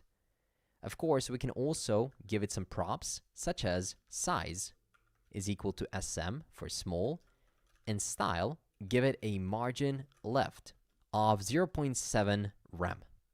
And of course, this has to be in a string because we're doing CSS in JS. Makes you appreciate the nice utility classes of Tailwind. And right here, we have our upcoming events, and this is looking very nice. We have a card title. Now, the question is, what are we going to show within this card? So first, we can also create a loading state, because first, before we show the data, we'll be loading that data. So let's create a new useState field or useState snippet called isLoading, set isLoading. At the start, let's set it to true so we can test out the loading state, and let's automatically import useState from React. Now we can open up a new ternary block and say if isLoading, or rather isLoading and then question mark. In that case, we want to show a list. This is a special component which we can import from &design or just &d. We can expand that list for now and then say colon, or meaning what's going to happen if we have loaded the elements, and then we can also render a list. There we go. By default, the list will say no data. So let's try to show at least something. On this first list, we can add a prop of item layout, which is going to be set to horizontal. We can then give it a data source. And usually you would pass real data coming from the database or an API, but here we can just demo or mock specific data. By using the array constructor, or saying array.from, length is going to be set to 5, we can then map over it by using the .map, where we get the index of a specific property. It's the second parameter, so we use just an underscore to signify that we don't need the first one, just the second one. And then we simply automatically return an index within an object. To automatically return, you have to wrap the output inside of parentheses. So first parentheses and then an object. Usually it will just be a function block where the ID is set to index. So we're essentially mocking a couple of elements to show right here. And I don't think I'm closing it properly. We need one more parenthesis. There we go. So now it's kind of like showing something, but nothing is there yet. And while we're rendering the items, we might want to show some loading states, or also sometimes known as skeletons. I'm sure you've seen them everywhere on the web. Here are a couple of examples. I believe this one is for LinkedIn, and this is a mobile version, Medium, Facebook. When you don't have the data, or when the connection is not as good, you want to show something to the user. And that something is in most cases just a gray rectangle that's slowly pulsating, saying that something is gonna come here and fill that space out. So let's create this skeleton. And we're gonna have skeletons for all different kinds of components in our application. So first, let's create the skeleton for the upcoming events. This skeleton is going to be within our components. So that's right here. And then we can create a new folder called skeleton. Within that skeleton, we can create a new file called upcoming-events.tsx. And this skeleton is basically nothing else than a simple React component. Here is how it looks like. You basically render what you usually would, but then nDesign provides a special component called skeleton, which you basically just put where you would usually put your content. In this case, as a button within the list item. And then it shows those gray rectangles. Now, since we're going to have a couple of these skeletons, and since you wouldn't really learn anything by me having you to type them out, I'm going to provide you the full folder of these skeletons. So delete the folder you have created right now, and just find the zipped skeletons folder below, download it, unzip it, and paste it right here within your components folder. As you can see, we have a couple, and one of these is upcoming events. Before we use these skeletons, we also have to export them. So in our index.ts file, we can quickly do that by simply importing and then exporting some of these components. That's going to be upcoming events, but I think we should call it a skeleton right here. Yep, upcoming events skeleton. So we can say upcoming events skeleton, and unfortunately, it doesn't give me the auto import, so we can do it manually by saying import upcoming events skeleton from /skeleton/upcoming events skeleton. No, that's not it. I think we just called it upcoming events because we have the folder right here indicating that it's a skeleton. There we go. That's good. And we also need to repeat this for the 4 other ones. Let's see which other ones do we have as well. That's going to be the accordion header. So let's import accordion header skeleton. There we go. Now it's doing a bit better. Let's also import something like a Kanban column skeleton. That's better. And let's also import the project card skeleton. There we go. And I do believe that's it. We have 1, 2, 3, 4. Now we're missing one. We have the latest activities. So let's import latest activities skeleton. And now we can just in new lines put all of these new skeletons. Let's do just that. There we go. We can even divide them with one empty line and then say upcoming events, accordion header, Kanban column, project card, and then latest activities skeleton. And what this now allows us to do is go back to where we were in the upcoming events. And then here we can provide an additional prop called render item, where we can have a callback function that's going to render the upcoming events skeleton. And now we do get this automatic import from the skeleton folder. There we go. And we can just self-close it. Now, if we do this, we need to provide something in the list as well. Or in this case, we don't. We can just self-close it. And of course, I have to close this render item as well. So now you can see how nicely it's loading for our 5 imaginary data source items. 1, 2, 3, 4, 5. And we can see this nice animating skeletons. But as soon as I switch this is loading to false, which is how it should be, there's no data because now it's our job to do the second list, the list that happens once we actually have the data. So some of these things are going to be similar. First of all, of course, the item layout. Item layout is also going to be horizontal. We don't want to change that. The data source is going to be completely different because now we actually want to fetch real data.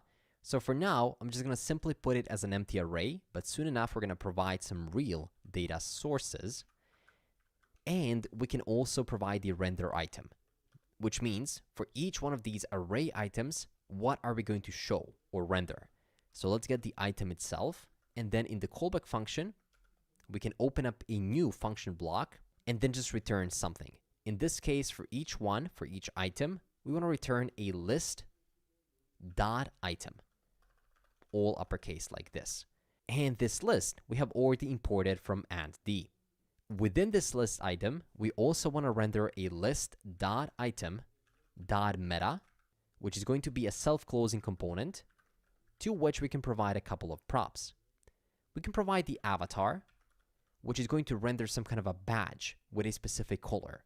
So in this case, we can render a badge element, which we can import from &d, and it's going to have a color equal to item.color. So we're going to get it directly from this item we're trying to render. Now, our TypeScript is complaining because we don't have a color on an empty array or on nothing that's within the array. But soon enough, we're going to fetch real data sources for our upcoming events, so we'll be able to display something. Before that, let's just finalize what we want to see within each list item. We definitely want to have some kind of a title, which we can wrap within our text container or our text component. So let's just wrap it, text, and let's give it a size equal to XS for extra small. And let's just render the render date. And within it, let's try to render the date of when this event is happening. Usually, dates are just in plain JavaScript objects, so we have to actually render it in a human-readable format. To do that, we can do it right here at the top by saying const render date is equal to getDate, which is a utility helper function, which we can import, and to it, we can pass the item.startDate as well as the item.endDate, and it's automatically going to generate it in a human-readable format. Again, for now, just ignore these TypeScript warnings. As soon as we get the real data, it's going to exist on the item, so it will render it properly. And now within the title, we can simply render the render date.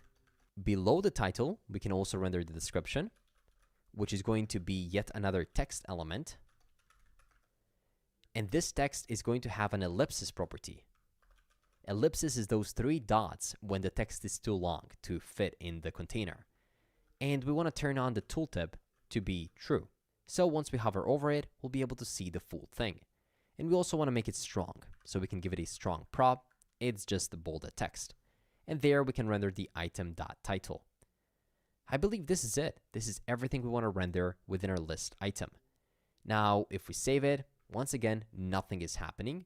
And that's because we're not yet fetching any data, which is exactly what we're going to do now. We have to figure out how we can populate this data source. And boy, does Refine make it easy. Now we'll finally start making use of all of the groundwork we've done. We've laid out the foundations, which now allow us to use all of those resources. Remember the config or the resources we've created right here?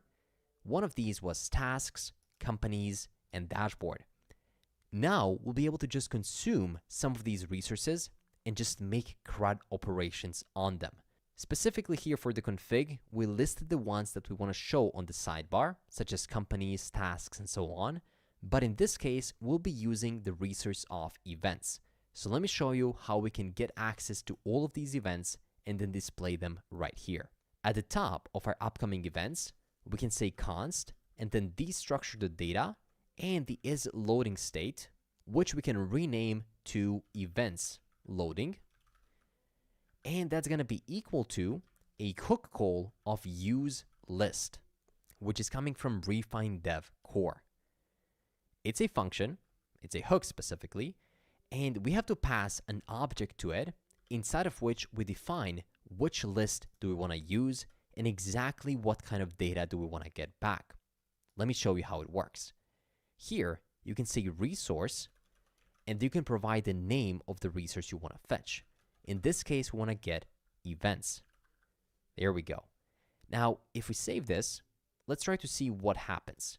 Now, as you can see, this temporarily broke our app, but that's good, and I'm happy that it did.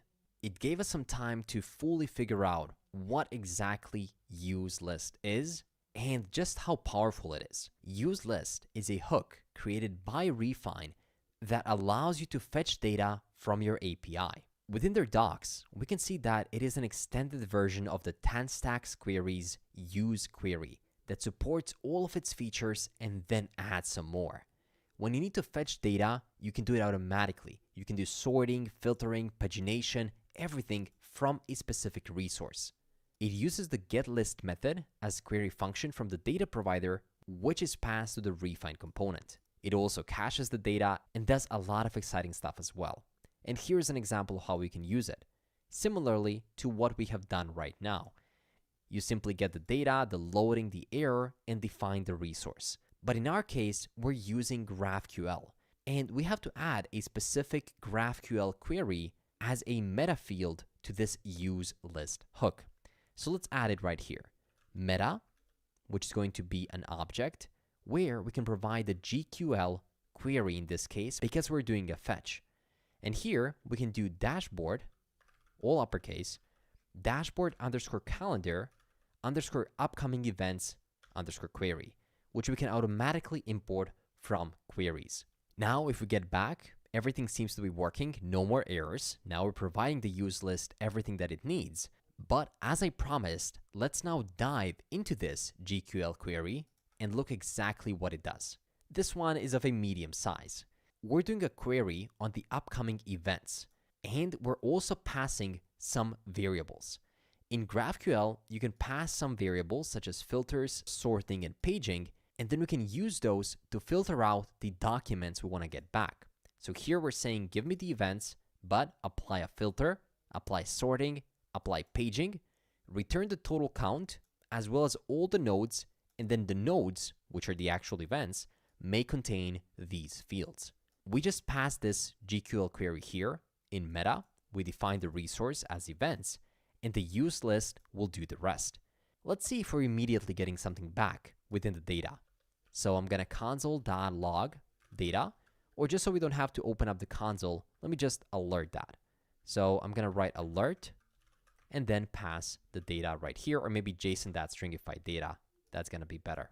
And there we go. You can see it right here. We get back the data with the ID, title, color, start date, and that's it. And we get many of these events back, which means that this is working. We have a fully functional mock database that was created for us by Refine that allows us to test this dashboard. And of course, this might as well be your own fully functional database that you will create. It can be an SQL or non-SQL database.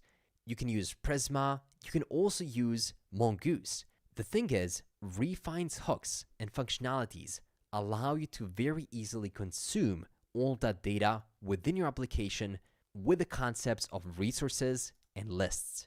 So you simply define the resource. You can define the meta version in this case of how you're fetching it using GraphQL from the database, and then you simply get it back. That's it. But now, if we're getting back the data, why does it still say no data? Well, if you remember, we didn't yet properly pass it over to the list. So here in the data source, we can now say data ?data, or simply an empty array if nothing is there. If we now save it, you can see all of these events get populated right here. But hey, we have just a few too many. They jump out of the card.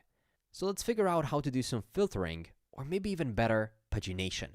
Yep, you can implement pagination with just a single line. Pagination, page size, is going to be set to something like 5. And you save it. Automatically, Refine's useList hook will recall this GQL query, to which we're now passing the updated page size, which is going to implement pagination on our resources. This is the power of Refine and using GraphQL as well as TypeScript to provide comprehensive and scalable environment for developing medium to large applications. This is where Refine really shines.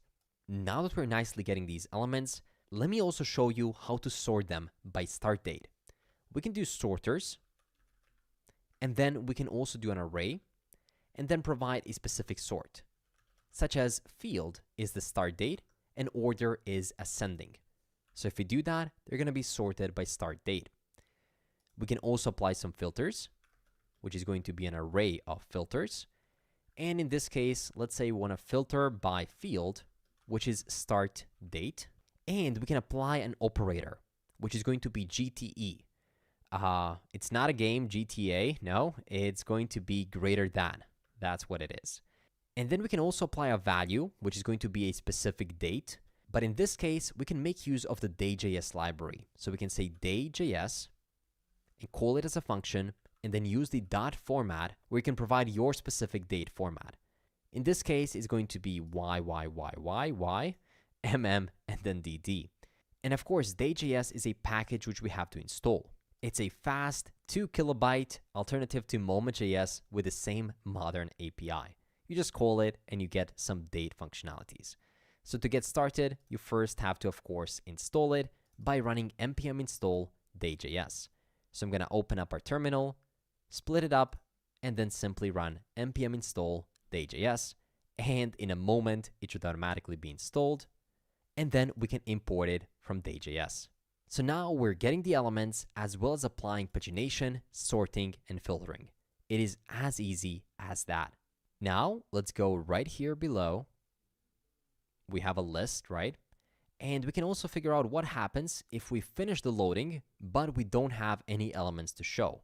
We can do that right here below the return by opening a new block and say if not is loading and data question mark dot data dot length is equal to 0, then we can show a new block of code. It's simply going to be a span that's going to say no upcoming events. And we can also apply some styles, such as style, display of flex. We can also give it a justify content of center, align items of center, and a height of about, let's do 220 pixels. So it's nicely centered. And let's see why is it complaining right here. We're properly closing it. We're closing it right here.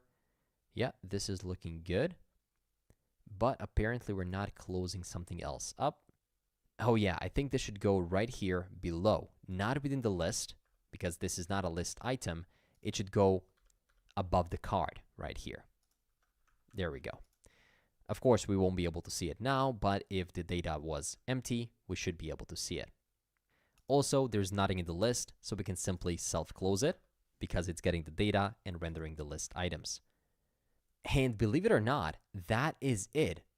And if I scroll up, I can see that I'm only using the is loading, but not set is loading. And that's because I thought that I need to have my own state. But with Refine's use list, you don't even have to create your own state. It automatically exposes the is loading and error properties. So you can immediately use them out of the box and you don't have to modify them and change them later on. Refine's use list does it for you. And there we go. Believe it or not, that is it for the upcoming events. We have not only created this component, but for the first time ever, we have consumed the data from this mock database that was provided for us by Refine, and we're able to play with it and test it out. This is how it looks like on larger devices. It takes just 1/3 of the screen, I think, and still looks great. Of course, this was only querying, no full CRUD operations yet, but we're going to see that very soon. For now, the most important part for me is that you understood how we can use the useList hook to get a specific resource, in this case events, and automatically apply pagination, sorting, and filtering, and most importantly, how we're utilizing the meta property to apply a specific GQL query, GraphQL query, to this useList so it knows exactly what it has to fetch. In this case, the upcoming events. Great. With that said, the upcoming events is now done and we are ready to focus on the deals chart. This is another component that looks something like this. It is a complete chart which expands, and you can see it's fully responsive. We have multiple, and you can even turn off or on specific properties, even see details. This is going to be great. The only thing you have to do is feed it the data and it will automatically display it visually. So let's focus on the deals, and then later we're going to focus on these highlighted numbers at the top. So now let's collapse it one more time. Of course, has to look good on mobile as well, which it does right now for the events. And let's focus on the deals chart. To get started with the deals chart, we can first wrap everything in a card, similar to what we have done with the upcoming events. This card will of course be coming from Ad Design, and we're going to give it a couple of properties, such as a style property, and here we can define the height of 100%. If we save it, immediately you can notice how these deals turned into an empty card. Next, we can also define a title property right here, and that's going to be a div that's going to have an icon within it called dollars or dollar outlined, like so. And we need to import that from dollar outlined and design icons. And we can also define a text element, which we need to import from /text. And within it, we can simply say deals. Now we can give it a size equal to small or SM. We can give it a style equal to margin left of about 0.5 rem. There we go, just to divide it a bit from the icon. Now this is looking good both for the upcoming events and for the deals. Let's also style this div just a tiny bit by giving it a style property. Display is going to be flex, align items is going to be center, and then gap is going to be 8, similar to what we have done on the previous card. We can also provide additional head and body styles right here on the card by saying head style, padding of 8 on top and bottom, and 16 on left and right. And we can also provide a body style that's going to have a padding of something like 24 on top, 24 right, 0 on bottom, and 24 on the left side. There we go. So this is going to make sense once we actually add the body of the card. Now within the body, we want to render a new component coming from Ad Design. And this component will be called area. So let's render the area chart. And it's going to be a self-closing component that has to have some config information, so we can spread the .config, and we can also define a height, something like 325 should do. Now, creating config is going to be simple, at least to get rid of this error, and we simply need to define a new const config is equal to an empty object. That's it for now. But we haven't yet imported the area from anywhere. Where do we get access to the area chart? Well, to use charts within Ad Design, we'll have to install the Ad Design plots package, which you can see was updated 2 days ago, which is always a good sign, and it will give us access to many of these charts. So let's simply install it by running the command npm install add and-design/plots. But before you press enter, let's also add a version, add 1.2.5. I found this version to work very well with what we're trying to do, so just to ensure nothing breaks, install this specific version and press enter. As soon as it gets installed, you can then select the area and press Ctrl space and automatically import it from Ad Design plots. Now it's still going to complain saying that the data is missing in the config, so what we have to do is now properly define this config. And the first step in doing that is giving this config a type of area config coming from Ad Design plots. Now we can know exactly what we have to have within this object. You can see we're missing the data property, which is the most important one.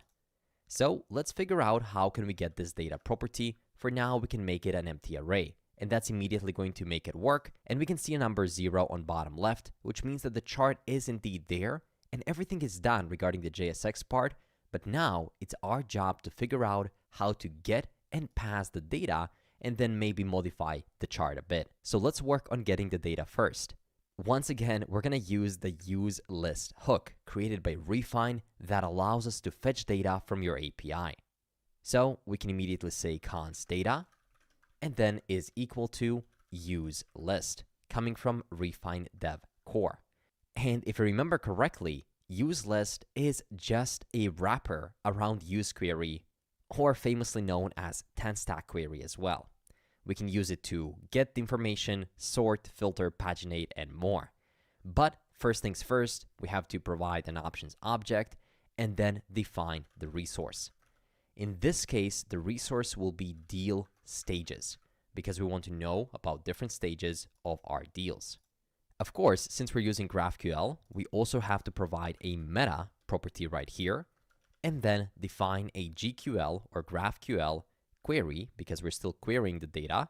And in this case, it's going to be dashboard underscore deals underscore chart underscore query. And immediately, nothing is visible here because we're not using the data yet, but we are no longer seeing an error. And we can even try to console log this data to see what do we get back.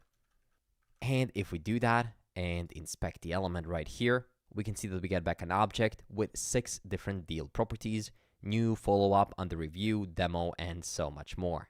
That's great. It is so easy to get the data now that we have outlined everything, and this is the second time we're using it. You can see how much faster our development process now is now that we have laid down the foundations. And I want to point out here, at the start, it might have seemed a bit confusing to use the useList, the resource, the meta, and I want to take a moment to relate to you that at the start, it might have seemed like we're doing too much. We're introducing so much code, and the question was, for what? But now, I think you can notice it. Now that we have introduced that code, it's so easy to just fetch the data anywhere we need to within any specific file. And that's the beauty of Refine, as well as all of the other frameworks. It provides you with a structure that you can then use to your advantage. And know that whatever you're doing, you have to do it in the right way, and then the framework has your back. In this case, has your back with GraphQL queries, has your back with TypeScript types, and the way that we're fetching back data and error handling as well. So now let's actually put this data to use.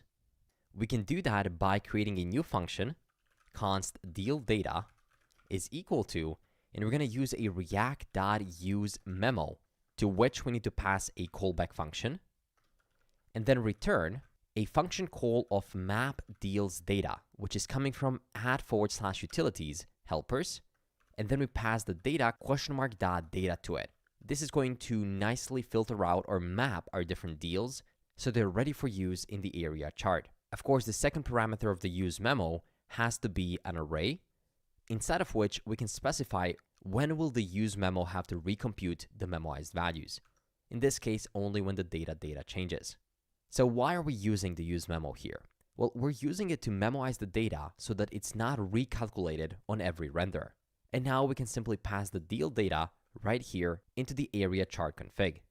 This will momentarily break the app, but I believe that's because we have to provide the X field or Y field as well. It's a field that will be used on the X-axis and Y-axis of the chart. So we can say X field is going to be time text in our case, and the Y field is going to be the value of that deal. So if we save it now, you can see that we're back and we're actually getting something mapped out right here. The value on specific dates. This is great. But of course, this is not telling us a lot right now. We can make it much more descriptive. Before that, let's fix this TypeScript error right here by defining the type of the data that the useList hook will return. We can do it like so and specify get fields from list coming from Nest.js query refine dev, and then we can also specify what type of fields are we getting by providing another type right here, dashboard deals chart query. So this way we know exactly what we're dealing with coming from GraphQL types, which are generated for us by CodeGen. Now, if you save it, you can see it's no longer complaining because it knows exactly what it's getting. Now, let's fix our chart a bit by providing some additional config properties. We can provide the isStack property, which is going to be set to false.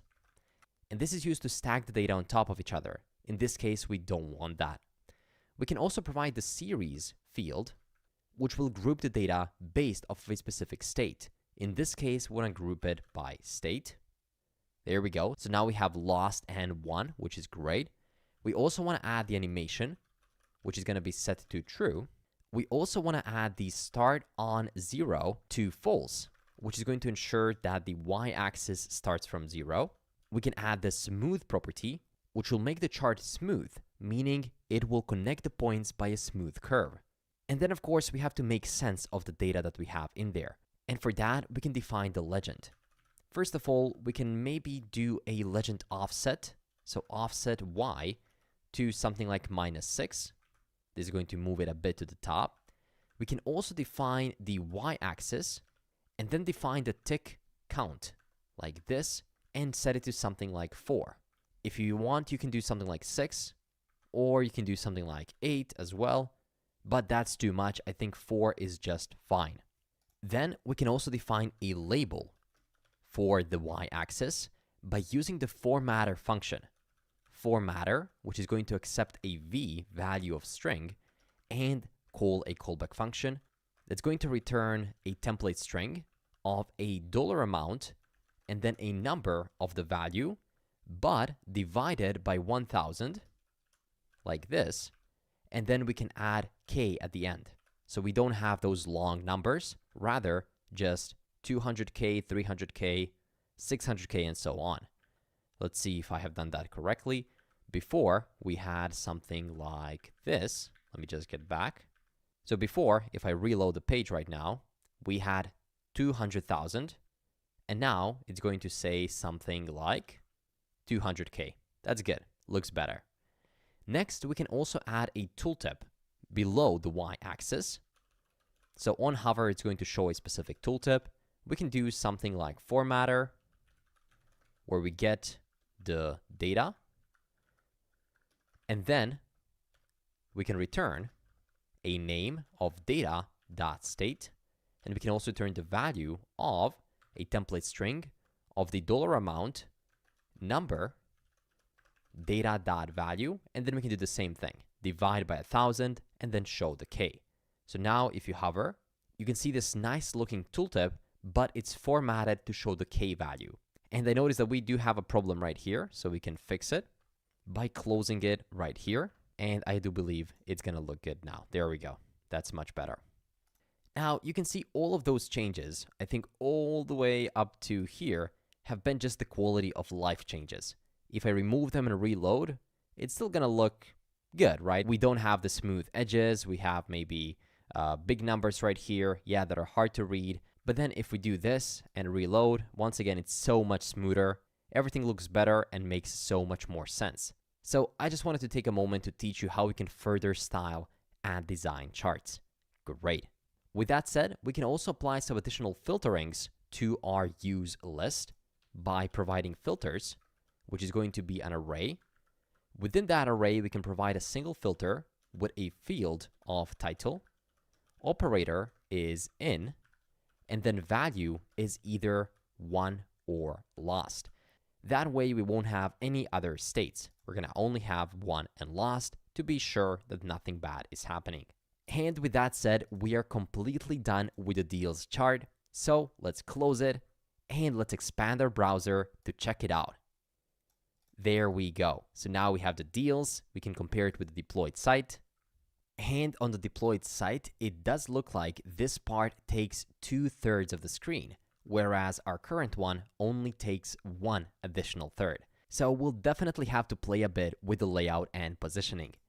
But before we do that, let's fill out the top of our dashboard with these great looking highlighted cards. To create those cards at the top, we can collapse it and go back to our homepage. That's going to be the index of the home. We have our upcoming events and the deals chart. And what we want to do is add the cards right here on top. But now that I look at it, it's going to be easy to also expand the deals to its full glory. So we don't have to necessarily copy the properties from the upcoming events. We can rather make it exactly how it should be. So to do that, let's modify our structure to make space for the cards as well as for the deals. We can start by going within our div right here and creating a new row. This row will be for the cards on top, and that row is going to have a gutter equal to an array of 32 and 32. We can also then create a new column within it, and this call will have all the same properties as before: extra small, small, and then extra large, which is going to look something like this. We can keep it in a single line so it's easier to see. And then within this column, we can show one specific card. So within here, we can do something like dashboard, total, count, card, like this.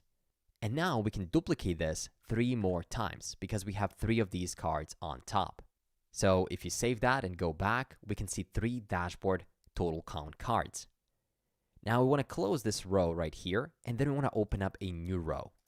This row will have the same gutters, the same styles, and then also we'll have the second column where this is not going to be 8, but rather it's going to be 16. This will allow our deals to extend 2/3 of the screen. So now if I open this up, you can see the chart takes 2/3, and then these cards right here very nicely extend throughout the full width of the screen. But of course, if we collapse them, you can start to notice that they go one below another exactly as they should on smaller width mobile devices. So with that said, let's create our dashboard total count card so we can use it within our homepage. That's going to be a new component within our components folder, and then we can go to our home and create a new file called total count card.tsx. And there we can run RAFCE and rename it to dashboard total count card. There we go. Now we can of course export it from the index.ts. That's going to be import dashboard total count cards from home count card, and then we can export it right here as well. Of course, don't forget to add a comma. Now, if we go back to our home page, we can actually import all 3 of these by turning it into a component, self-closing one for that matter, and we can then simply import it by pressing Control Space, and then it's going to nicely come in from @/components. This now allows us to pass a couple of props to it. We'll have to define a resource for each one of these. So let's provide a resource equal to, for the first one, it's going to be companies. For the second one, it's going to be contracts. And for the third one, it's going to be deals. So this will show a real resource. Then we can define a special isLoading property for each 3 of these. So we can say isLoading. And by the way, if you're not sure how I'm doing these multiple cursors, I'm holding the Alt key or the Option key, I believe, and then I'm pressing multiple times to open up multiple cursors. And then I can just say isLoading, which we're going to define really soon. And then finally, we need to figure out the total count of all 3 of these. So we can say total count is equal to data, data dot companies dot total count. For the second one, it's not going to be companies, it's going to be contracts. And then for the third one, it's going to be deals.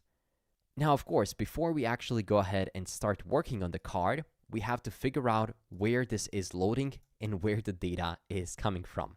And let me show you how we're going to get access to that data.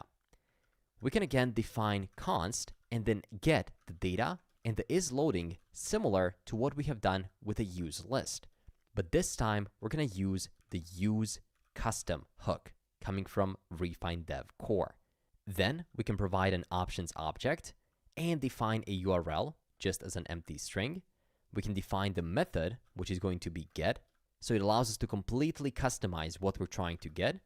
And then we need to provide the meta, which in this case is going to be the GQL query for exactly what we want to get. GQL query of the dashboard total counts query, imported from GraphQL queries. And let's dive into this query to see exactly what it returns. It's quite simple. It goes over the dashboard total counts and returns the total count of companies, contacts, and deals. And now that I look at it, this is not contracts, rather it's contacts. So let's modify it. And I do believe that TypeScript would also let me know that soon if we use the proper type. So right here with the custom, we can define dashboard, total, counts, query, and import it from GraphQL types. And close it. And if you do this, you can see that now it stands out so much how big this error is. Property contrast did not exist. Did you mean contacts? Yes, that's exactly what I meant, and we can fix it. Great. Now we're properly fetching all of that data, but it's complaining that the dashboard total count card doesn't accept any props. So let's dive into it and let's make it accept some.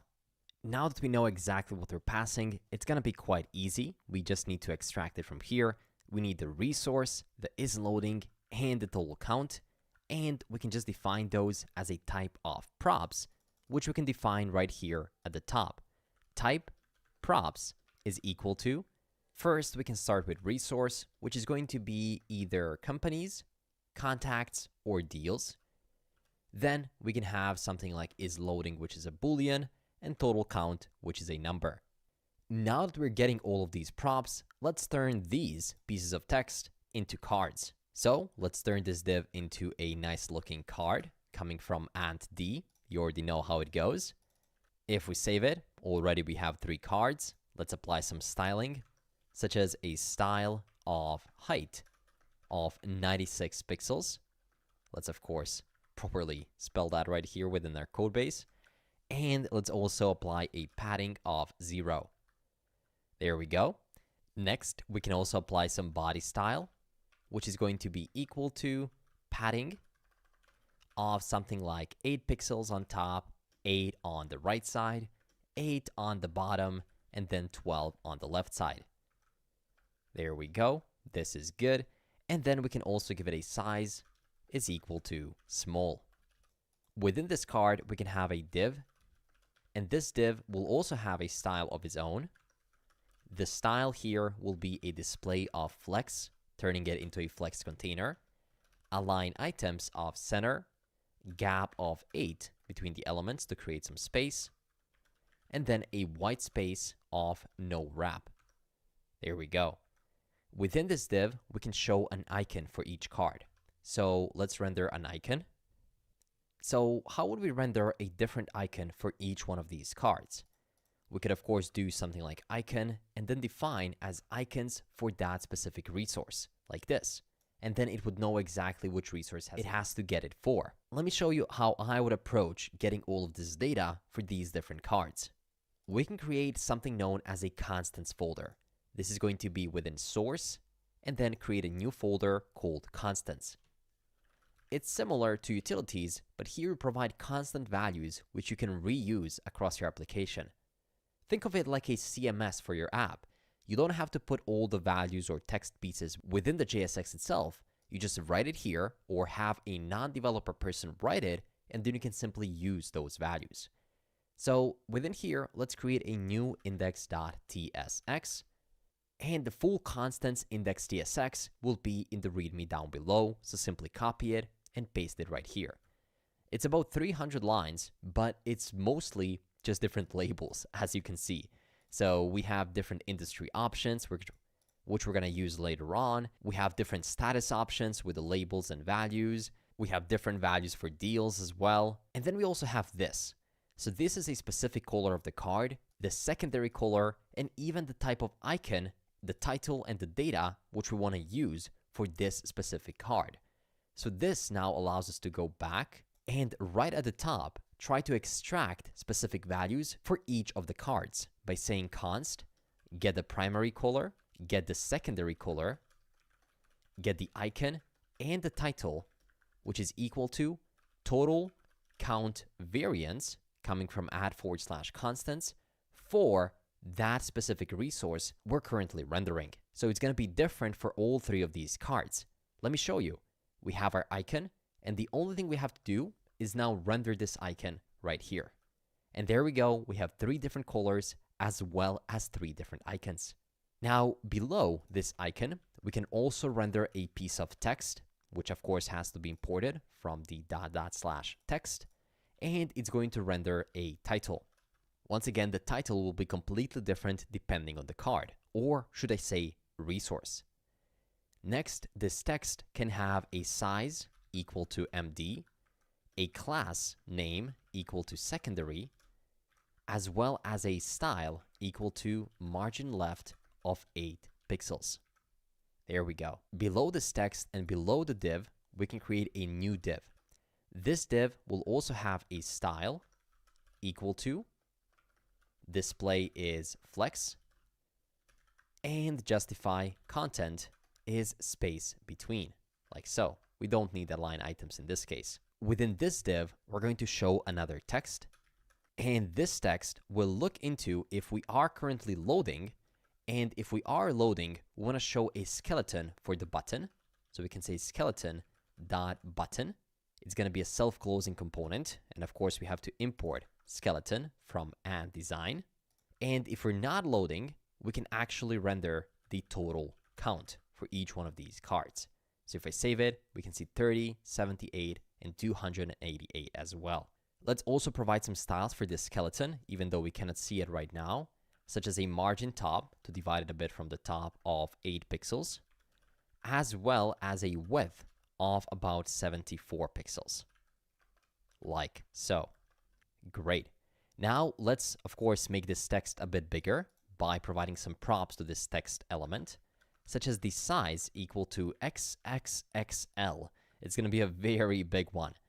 Let's also give it a strong property to make it bold, and let's give it a style property of flex is 1, white space is no wrap, flex shrink is going to be set to 0, text align is going to be set to start, margin left will be set to 48 pixels, and we can also apply a special font variant numeric, which is going to be tabular-nums. And this right here is numeric, not a number. So if we fix this and save it, this is looking very, very nice. Of course, the star of the show with these cards is not the number itself, but rather the realistic graph or the chart that appears for each one of these numbers in the respective primary color. So let me show you how to add that. It's going to be similar as we've done with the previous chart. Right here below the text, we want to show the area coming from add design plots. It's a self-closing component to which we have to spread the config into, and we also provide style, which is going to be equal to width of about 50% so that the number takes the other 50. Of course, we have to define the config as we have done it before. We can do that right here below this resource. Const config of a type area config coming from add design plots is equal to, and then let's not forget the two most important parts, which is the data. In this case, we can get it by saying total count variance, which is coming from our constants, for a specific resource, and then get the data for that specific one. We also need to define the X field, which is going to just be the index, so X field of index, and then also the Y field of value. And if we save it, we can already see a great looking chart. But of course, it's far from looking like this. So let's make it look more like that.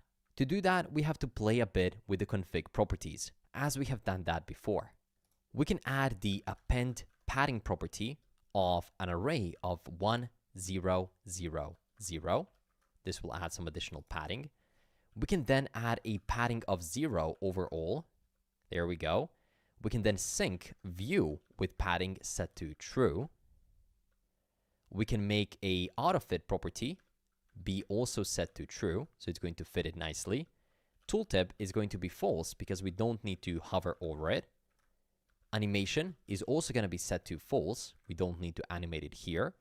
Then the x-axis is going to be completely false. We don't need to show any numbers on the x-axis. Y-axis will look a bit different though. It will have a tick count of 12.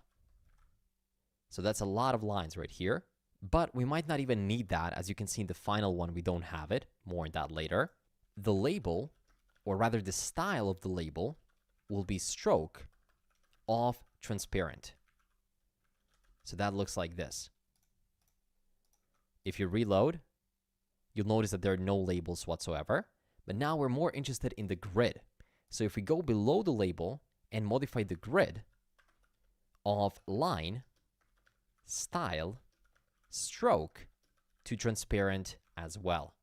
And there we go, we hide those lines. We also want to make it smooth, so it's all the way below this y-axis, which we can collapse momentarily, and then add a smooth property of true. That's more like it. We can then add a line to be of a specific color. So line color is primary color for that specific resource card. There we go. But we also want to change the area color. So let's modify the area style, have a callback function, and then return a new object of fill. We can apply a linear gradient right here. First, we can do something like L of 270, which is going to be 270 degrees of the gradient. Then we can apply the second one, which is going to be 0 of hash FFF, and then 0.2 as well. But let's modify it a bit. We don't need parentheses in this case. We just need a colon. So that's going to be like so. And finally, we need to provide a secondary color and then the primary color. So we can say 0.2 secondary color and then 1 of primary color, not secondary right here. This way, it's going to get a special area style, and you can see a nice linear gradient, how it looks a bit more transparent at the start, and then gets to the full color of this primary card. So you might have thought that these are just images or illustrations, but they're not. This is indeed a real chart happening in real time based off of the real resource number right here of companies, contacts, and deals in pipeline. And with that done, we're done with the dashboard total count card. So let's go back to the home. Let's figure out why it's complaining right here, saying that it's possibly undefined. So if we go back here, we need to make sure that the total count is possibly undefined. There we go. And now it should no longer complain. So with this, we're completely done with the cards. We're also done with this part of the homepage. So now let's expand it. And would you look at this? Reload. We have a great looking chart right here, which you can notice changed from the last time. So we indeed are working with the real data right here, which is pretty cool. And then all of these numbers will also be changing in real time. So now we have the upcoming events, we have number of companies, contact, total deals in pipeline. This data in this table can represent anything you want it to. The possibilities are endless, but I'm just showing you how we can connect this to this mock database and then work to create this dashboard using Refine and then using those special use custom or use list properties. Now let's focus on the last part of the dashboard homepage, which is the latest activities card. Of course, that's going to be on the homepage as well. So let's go right here below the last row of the upcoming events and deals chart. And let's create a final row that's also going to have a gutter of an array of 32 and 32, and a style of just a bit of margin top to divide it from the elements we just created of 32 pixels. Within it, we can show a column that's going to have an extra small property of 24. So it's going to take the full screen on all devices. And there we can render the dashboard latest activities. This is going to be a special component, which for now will break our application because it doesn't exist yet. But if we now go back and create this component within the components, home, and then create a new latest dash activities .tsx component, we can run rafce, change this to latest activities in Pascal case, and then export it from the index right here by first importing it, latest activities, and then exporting it right here at the bottom. Now we can go back to our homepage and we can import it automatically by just saying latest activities coming from /components. We can move into it and we are ready to start developing the last component of our homepage, which is the latest activities. To get started with developing the latest activities, let's go ahead and turn it into a card. You know the drill, don't you? So this is going to be a card coming from ant D, and then we can also give it some styles like we used to do before. We can give it something like a head style, which is going to have a padding of about 16 pixels, and immediately we can see the card appear on the bottom. We can also give it a body style with some additional padding, such as padding 0 on top and bottom and 1 rem on left and right.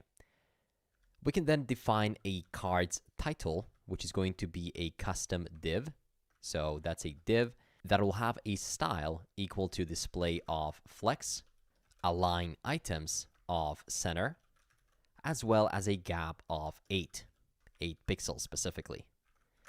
Then we can also render an icon right here. That's going to be an unordered list outlined. And we can also render a text. This text will be coming from the // text, and it's going to say something like latest activities. Or rather, not something, it's going to say exactly latest activities. We can also give it a size equal to SM. We can give it a style equal to margin left of 0.5 rem. There we go. That's more like it. Now, within this card, we can choose what we want to render. And first, we have to figure out if we are currently loading. So for now, I'm just going to create a mock variable is loading, which I'm going to set to false. And then we can create 2 different loading states. Or rather, you know what? Let me do a loading state to true first, so we can simulate that loading empty window. Here, we can ask ourselves or ask the code if we are loading. And if we are, we can render a list element coming from ant D. It's going to be a self-closing list that, of course, has to have all of the properties that the list needs. And then also, if we are not loading, then we can also render another kind of list right here, which also will be a self-closing component. Now, for this is loading list, it has no data right now, but we can also provide an item layout, which is going to be set to horizontal, and we can mock some data right here by saying data source is equal to, as before, we can do array.from, where the length will be a specific number, such as maybe 5 right now, and then we can call a .map on it, where we go through these elements. We don't need the first param, just the second one, which is the index, and for each one, we automatically return an ID of index, or rather I in this case. Try to bear with the syntax right here. I know it's not as straightforward as we might want, but it's just a .map with an instant return, meaning you need a parenthesis right here that returns an object with an ID of I. There we go. And now you cannot see anything. And that's because we need to provide a render item. How will each one of these items be rendered? Well, we can do the underscore because we don't need it, and then the index. And for each one of these, we can return the latest activities skeleton, which is a self-closing component which you need to import and provide a key equal to index. And with that, you can now see 5 of these cards nicely loading. But now is the time that we switch the is loading to false and start fetching real data within here. Of course, to be able to render it, we need to fetch the data beforehand. And for that, we're going to use our already well-known hook called useList. But this time, we'll go even deeper into pagination, sorting, and filtering to ensure that you fully understand how does it work. So we can say const, and we can get the data. In this case, that's going to be audit data, because we have the latest activities, which are indeed audits. And that's going to be equal to useList, coming from refine dev core. And we need to provide an object inside of which we can specify the resource of audit. There we go. If we save it, it's still not going to work. Why is that? Do you know? Well, since we're using GraphQL, we also have to provide a meta property right here and then define the GQL query for the request we're trying to make, which in this case is the dashboard underscore latest underscore activities audits query. There we go. Diving a bit deeper into it, we can see that we're going to have some variables of filtering, sorting, and paging, which we're providing to the audits call. And then we want to get the total count of all audits, all of the nodes with these specific pieces of information, created at, and then even the users that created those audits. So going back, if we scroll down, we still see no data. And that's because we're not yet passing these audits into the list down below. Before we go ahead and pass it, let's first extract some of the additional benefits that the useList hook provides to us. Things such as the isLoading, which we can rename to isLoadingAudit. We also have the isError, as well as the error itself. Now, what we can do is console log the audit to see what do we get back from it. Let's do it right here and then open up the inspect element under our console. And if I reload, let's see what do we get back. We have a couple of undefineds and they keep getting called, which might mean that it's best to close this page because we do have some kind of a loop happening right here. But thankfully, I believe Refine closes the loop for us and makes it not happen again. But basically, it's trying to read the nodes right here, which apparently it cannot do. We also have a problem with auth right here. And that's because I've made a bit of a mistake and I've said audit right here, whereas we should have get the resources of audits, plural. So if I save this right now, you can see that we get back data this time for real. It has 1,086 audits and we have a lot of different pieces of data with different actions for each audit, changes, created at, target entity, user, and so much more. Exactly what we're defining that we want to get back from this GQL query. But now bear with me. We don't simply want to use the audits themselves and then show them right here. We want to get the activities from these audits. So what we can do is first get the deal IDs. So we can say const deal IDs, which is going to be equal to audit !data !map, where we get each individual audit and we return an audit !target ID, like so. So this is only going to give us the IDs, and now we can use those deal IDs to make another call.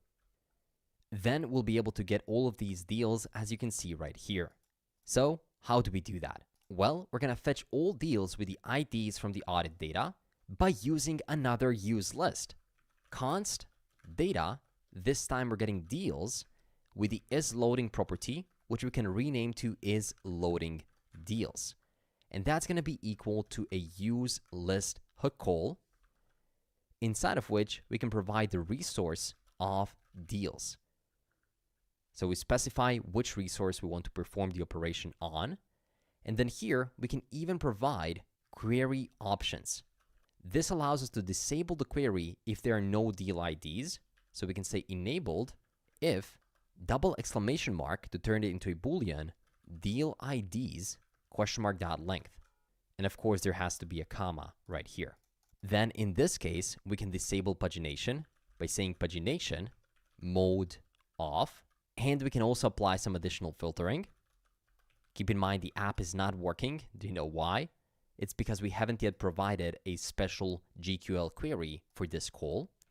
And under filters, we can filter out by field is ID, operator is in, and then value is deal IDs. So we only want to filter out those that are within the deal IDs that we get from the audits. And finally, we can provide the metadata and here define a GQL query, which is going to be dashboard _latest _activities _deals query. Let's see exactly what it does. It's getting the deals this time, and it's returning all of the deals as well as their total count and to which company does that deal belong to. Now that we have that, if we have any errors, we can say if there is an error. In that case, we can simply maybe console log the error, as well as return the null so we don't see anything and our app doesn't break. Next, if we're loading, we can then check both states, is loading audit or is loading deals, which now we can do. And now we're getting the audits from the first list. Then we map over their deal IDs and we use them to fetch the deals using the second use list And now we have the deals, which are the actual data that we want to showcase. So now, going back to our list, we can actually provide the data, which is deals.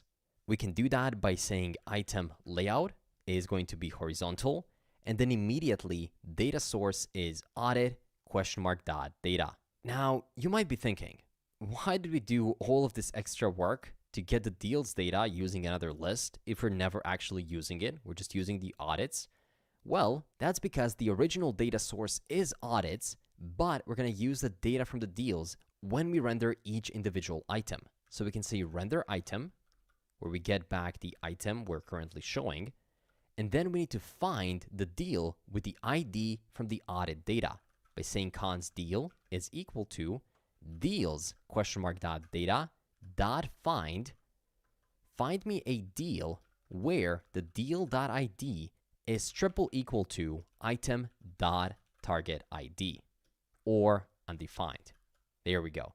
So now we're getting that specific deal, and for each deal that we get, we can now return a list item. So list.item, and we can provide the list.item.meta, which is going to be a self-closing function. And to it, we can pass all of the data that we might ever need, such as a title, inside of which we're going to use the day.js library, which we can import at the top, and provide to it a deal dot created at, and then we can call the dot format and format it in something like mmm dd dash yyyy dash hh colon mm. And now if we save it, you can see all of these different dates appear right here. Why are we saying triple mm? Well, that's for Jan or Feb, right? 3-letter months. Then we can do dd for a short date. We can do a full year, and then even hours and minutes. It's so easy to format it with the day.js library. You can even add seconds, I believe, -ss, and then you have seconds as well, right? But we don't need to go that far in this case. Let's also provide an avatar for each one of these deals. We can say avatar is equal to, and then we can render a custom avatar component, which we have created before. This time it's going to be of a shape is set to square. We can give it a size of 48, a source equal to deal company avatar URL, and a name is equal to deal company name. If we save it, we can now see this for each one of these, but it doesn't really seem to get a real company image. And the reason why we're not getting them is because I don't think we are finding the correct deals belonging to specific audits. The deal ID could potentially be a string, and we're comparing it with a target ID, which could be a number. So I believe instead of a triple, we can use the double equal sign right here. There we go, that works. Or we can stringify this by wrapping it in a string constructor. If we reload, that works as well. There we go. Let me also put this in a new line so you can better see what's happening. We do the dot find, and that looks something like this. Deal ID has to be equal to a stringified item target ID. Great. And now we have all of these companies and the dates. Let's also apply something else instead of a avatar and title, and that something is a description, which is going to provide us all of the other information which we might need. This description is going to be wrapped in a space property coming from and_d with a size is equal to 4. That can be a number right here. Then within that space, we can have a text property that's going to be strong, and it's going to render the item .user .name. There we go. So we can see admin user for most of these. Then below that, we can have another text, which is going to look into the action of that item by saying item.action. And if it's triple equal to all uppercase create, we can then say created. Else, we can say moved. There we go, created. Right below that text, we can have another text that's also going to be strong, and it's going to render the deal.title. We can add a question mark right here in case it doesn't exist. There we go, modern frozen car.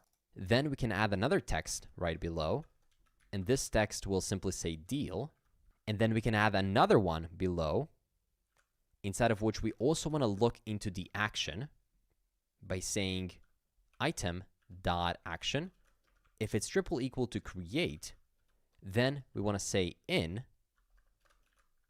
else we want to say something like to, because created in and moved to makes a lot of sense. And finally, the last text element that's going to also be strong, this one can say deal (stage) (title) and save. There we go. Now this one is a bit harder to see on mobile devices, but if we expand it, there we go. You can now see that this makes more sense. Admin user created recycled fresh towels deal in new. There we go. In this first one, I can see we don't have the admin user here, but that's okay for now because all of the other ones have it. And we can see the images, the dates, and we can see all of the different data about a specific deal being made coming right here through latest activities. And we have done that by using the combination of two different use list calls. So it's doing them one after another. First, it gets all the audits, and then it gets all the deals, and we use the data to fuse it together to get the latest activities. With that said, we can now scroll up, and would you look at that, we have all of these great looking dashboard home cards, the upcoming events, the deals, a lot of different charts, a lot of stuff is happening here, and it's looking great. But it's not about this specific information. It's not about Michael Scott from The Office or the annual company picnic. It's about you being a capable developer and utilizing all of the tools that are at your disposal. And in this case, that's Refine when it comes to building phenomenal dashboards and using the properties such as use list to get the data automatically using GraphQL queries and fusing multiple of these together to make complex actions. Refine scales with you, and once you have the setup ready, it will scale indefinitely and allow you to build complex applications. With that said, the latest activities are now complete, and with those, the homepage is as well. Before we move to the other pages, let's go back to what we talked earlier regarding Refine DevTools. Open it up and go to the monitor section. So many hooks, but exactly the ones we're using. Nothing more and nothing less. If you take a closer look, you'll see that it also indicates where we're using a specific hook. For example, we're using the use one in account settings. But if you were to check the form, we're not using that hook. We're using use form.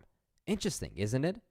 Well, the dev tool is telling us that in account settings, we're using the use form, which in turn is then calling the use one. Pay attention to the trace details.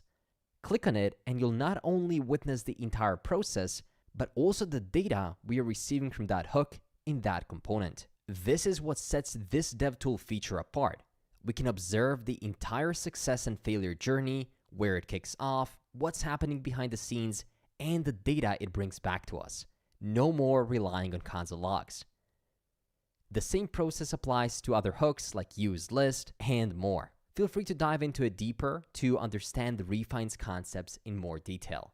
But now, let's pick up where we left off. We have added our latest component right here, which means that our dashboard is now done, and we are ready to move to the second page of the day, which is companies. So what do you say that we navigate over to the app.tsx and add the second route right here so we can actually navigate to it? We can create a new route, which will have a path of /companies, and element will be the company list page, like this. Of course, we have to create it, so we can go to our pages and create a new folder called company list. Within it, create a new index.tsx file where we can run rafce and create a company list component.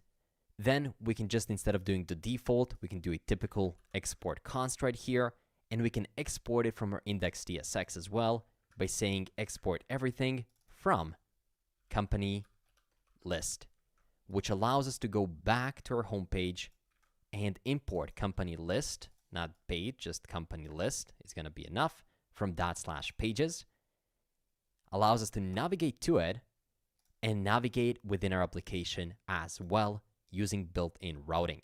It is as easy as that, which means that we are now ready to start developing our company list. And now that I mention it, it might make more sense to rename our folder to just company, which then allows us to call our file list.tsx. And of course, we also have to modify the import of that file right here in the index. Now, what this allows us to do is to later on create as well as edit files within the same folder, and of course, this one being the company list. So with that said, let's get started with creating your company list. This is what we're aiming for: a table that has one column that is completely searchable, another that accumulates deal amounts for that company, and then also actions that allow us to edit and delete specific companies, as well as a button to create them. So without any further ado, let's begin by modifying this div to become a list. Now this list won't come directly from and-d, rather it will come from refine dev and-d. It's the refines version of a list component, allowing us to adding just a tiny bit of magic when it comes to managing lists and resources. For example, look at that. We already have companies as well as a button that says create. All of this has been created for us automatically just because we have added a route of companies. Look at this. We already have the company's title as well as a button to create more. Of course, the route is not working yet, but we'll make it work soon. For now, let's display some companies. Let's apply some props such as breadcrumb, which is going to be set to false. This just allows us to see the path of our table, which we don't need to do at this point in time. We can also render the header buttons, and in this case, we can have a callback function that returns exactly what we need. Make sure to put this as a parenthesis and not as a curly brace because we have an instant return. And here, we want to return a create button coming from refine dev and-d. This button will allow us to navigate to a specific path to create new companies. So let's make use of refine's useGo hook. Const go is equal to useGo coming from refine dev core. This now allows us to navigate to a different path. So right here within this create button, we can add an onClick function where we have a callback function. And here we can go to, and we can provide an object. First, we need to provide a to property, which is going to be pointing to resource of companies, as well as an action of create. It is as easy as that. You don't have to define a path or anything. You just define the resource and the action, and the path will be done automatically for you. Right below the to, we can also provide additional options. In this case, keep query, which can be set to true. In this case, we want to merge the current query. If we do this, the current query parameters will be merged with the new query parameters. And also, we want to provide a type. Type can be one of three things. It can be push, replace, and reload. In this case, we can put replace so that it completely replaces the current entry on the history stack of the browser. And now if you click on create, it's going to point us to localhost 5173 companies new, but we haven't yet created the route for that, so let's go back and we're going to do that soon. For now, we need to focus on displaying the table.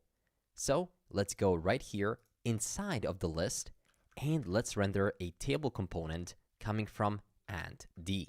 This table will accept something known as table props. And once again, refine makes it so easy. Instead of using the useList hook, which we used a couple of times so far, this time we're going to use the useTable hook. So we can say const table props as well as filters and set that to equal to useTable. It's going to work similar to how the useList works, but with some added benefits. First of all, we can again provide the resource, as we usually do, of companies. And let's not forget that we also have to add a meta property right here to specify our GQL query. So we can say GQL query is going to be equal to companies list query. And you can see that now everything breaks. That's because we have to import use table from refine dev and d. Make sure that it's coming from and d and not from core. And we can now save it and reload, and we can see a table that says no data. Now let's explore this GQL query, and we can see that we have some variables which we can later on pass, such as filtering, sorting, and paging, and then we return the total count of all the companies and individual companies with the ID, name, and avatar URL, as well as get the sum of all deals in this company by doing the aggregate of all of the values. Great. Now that gives us the table props. While we're here, let's also add the pagination. We can do that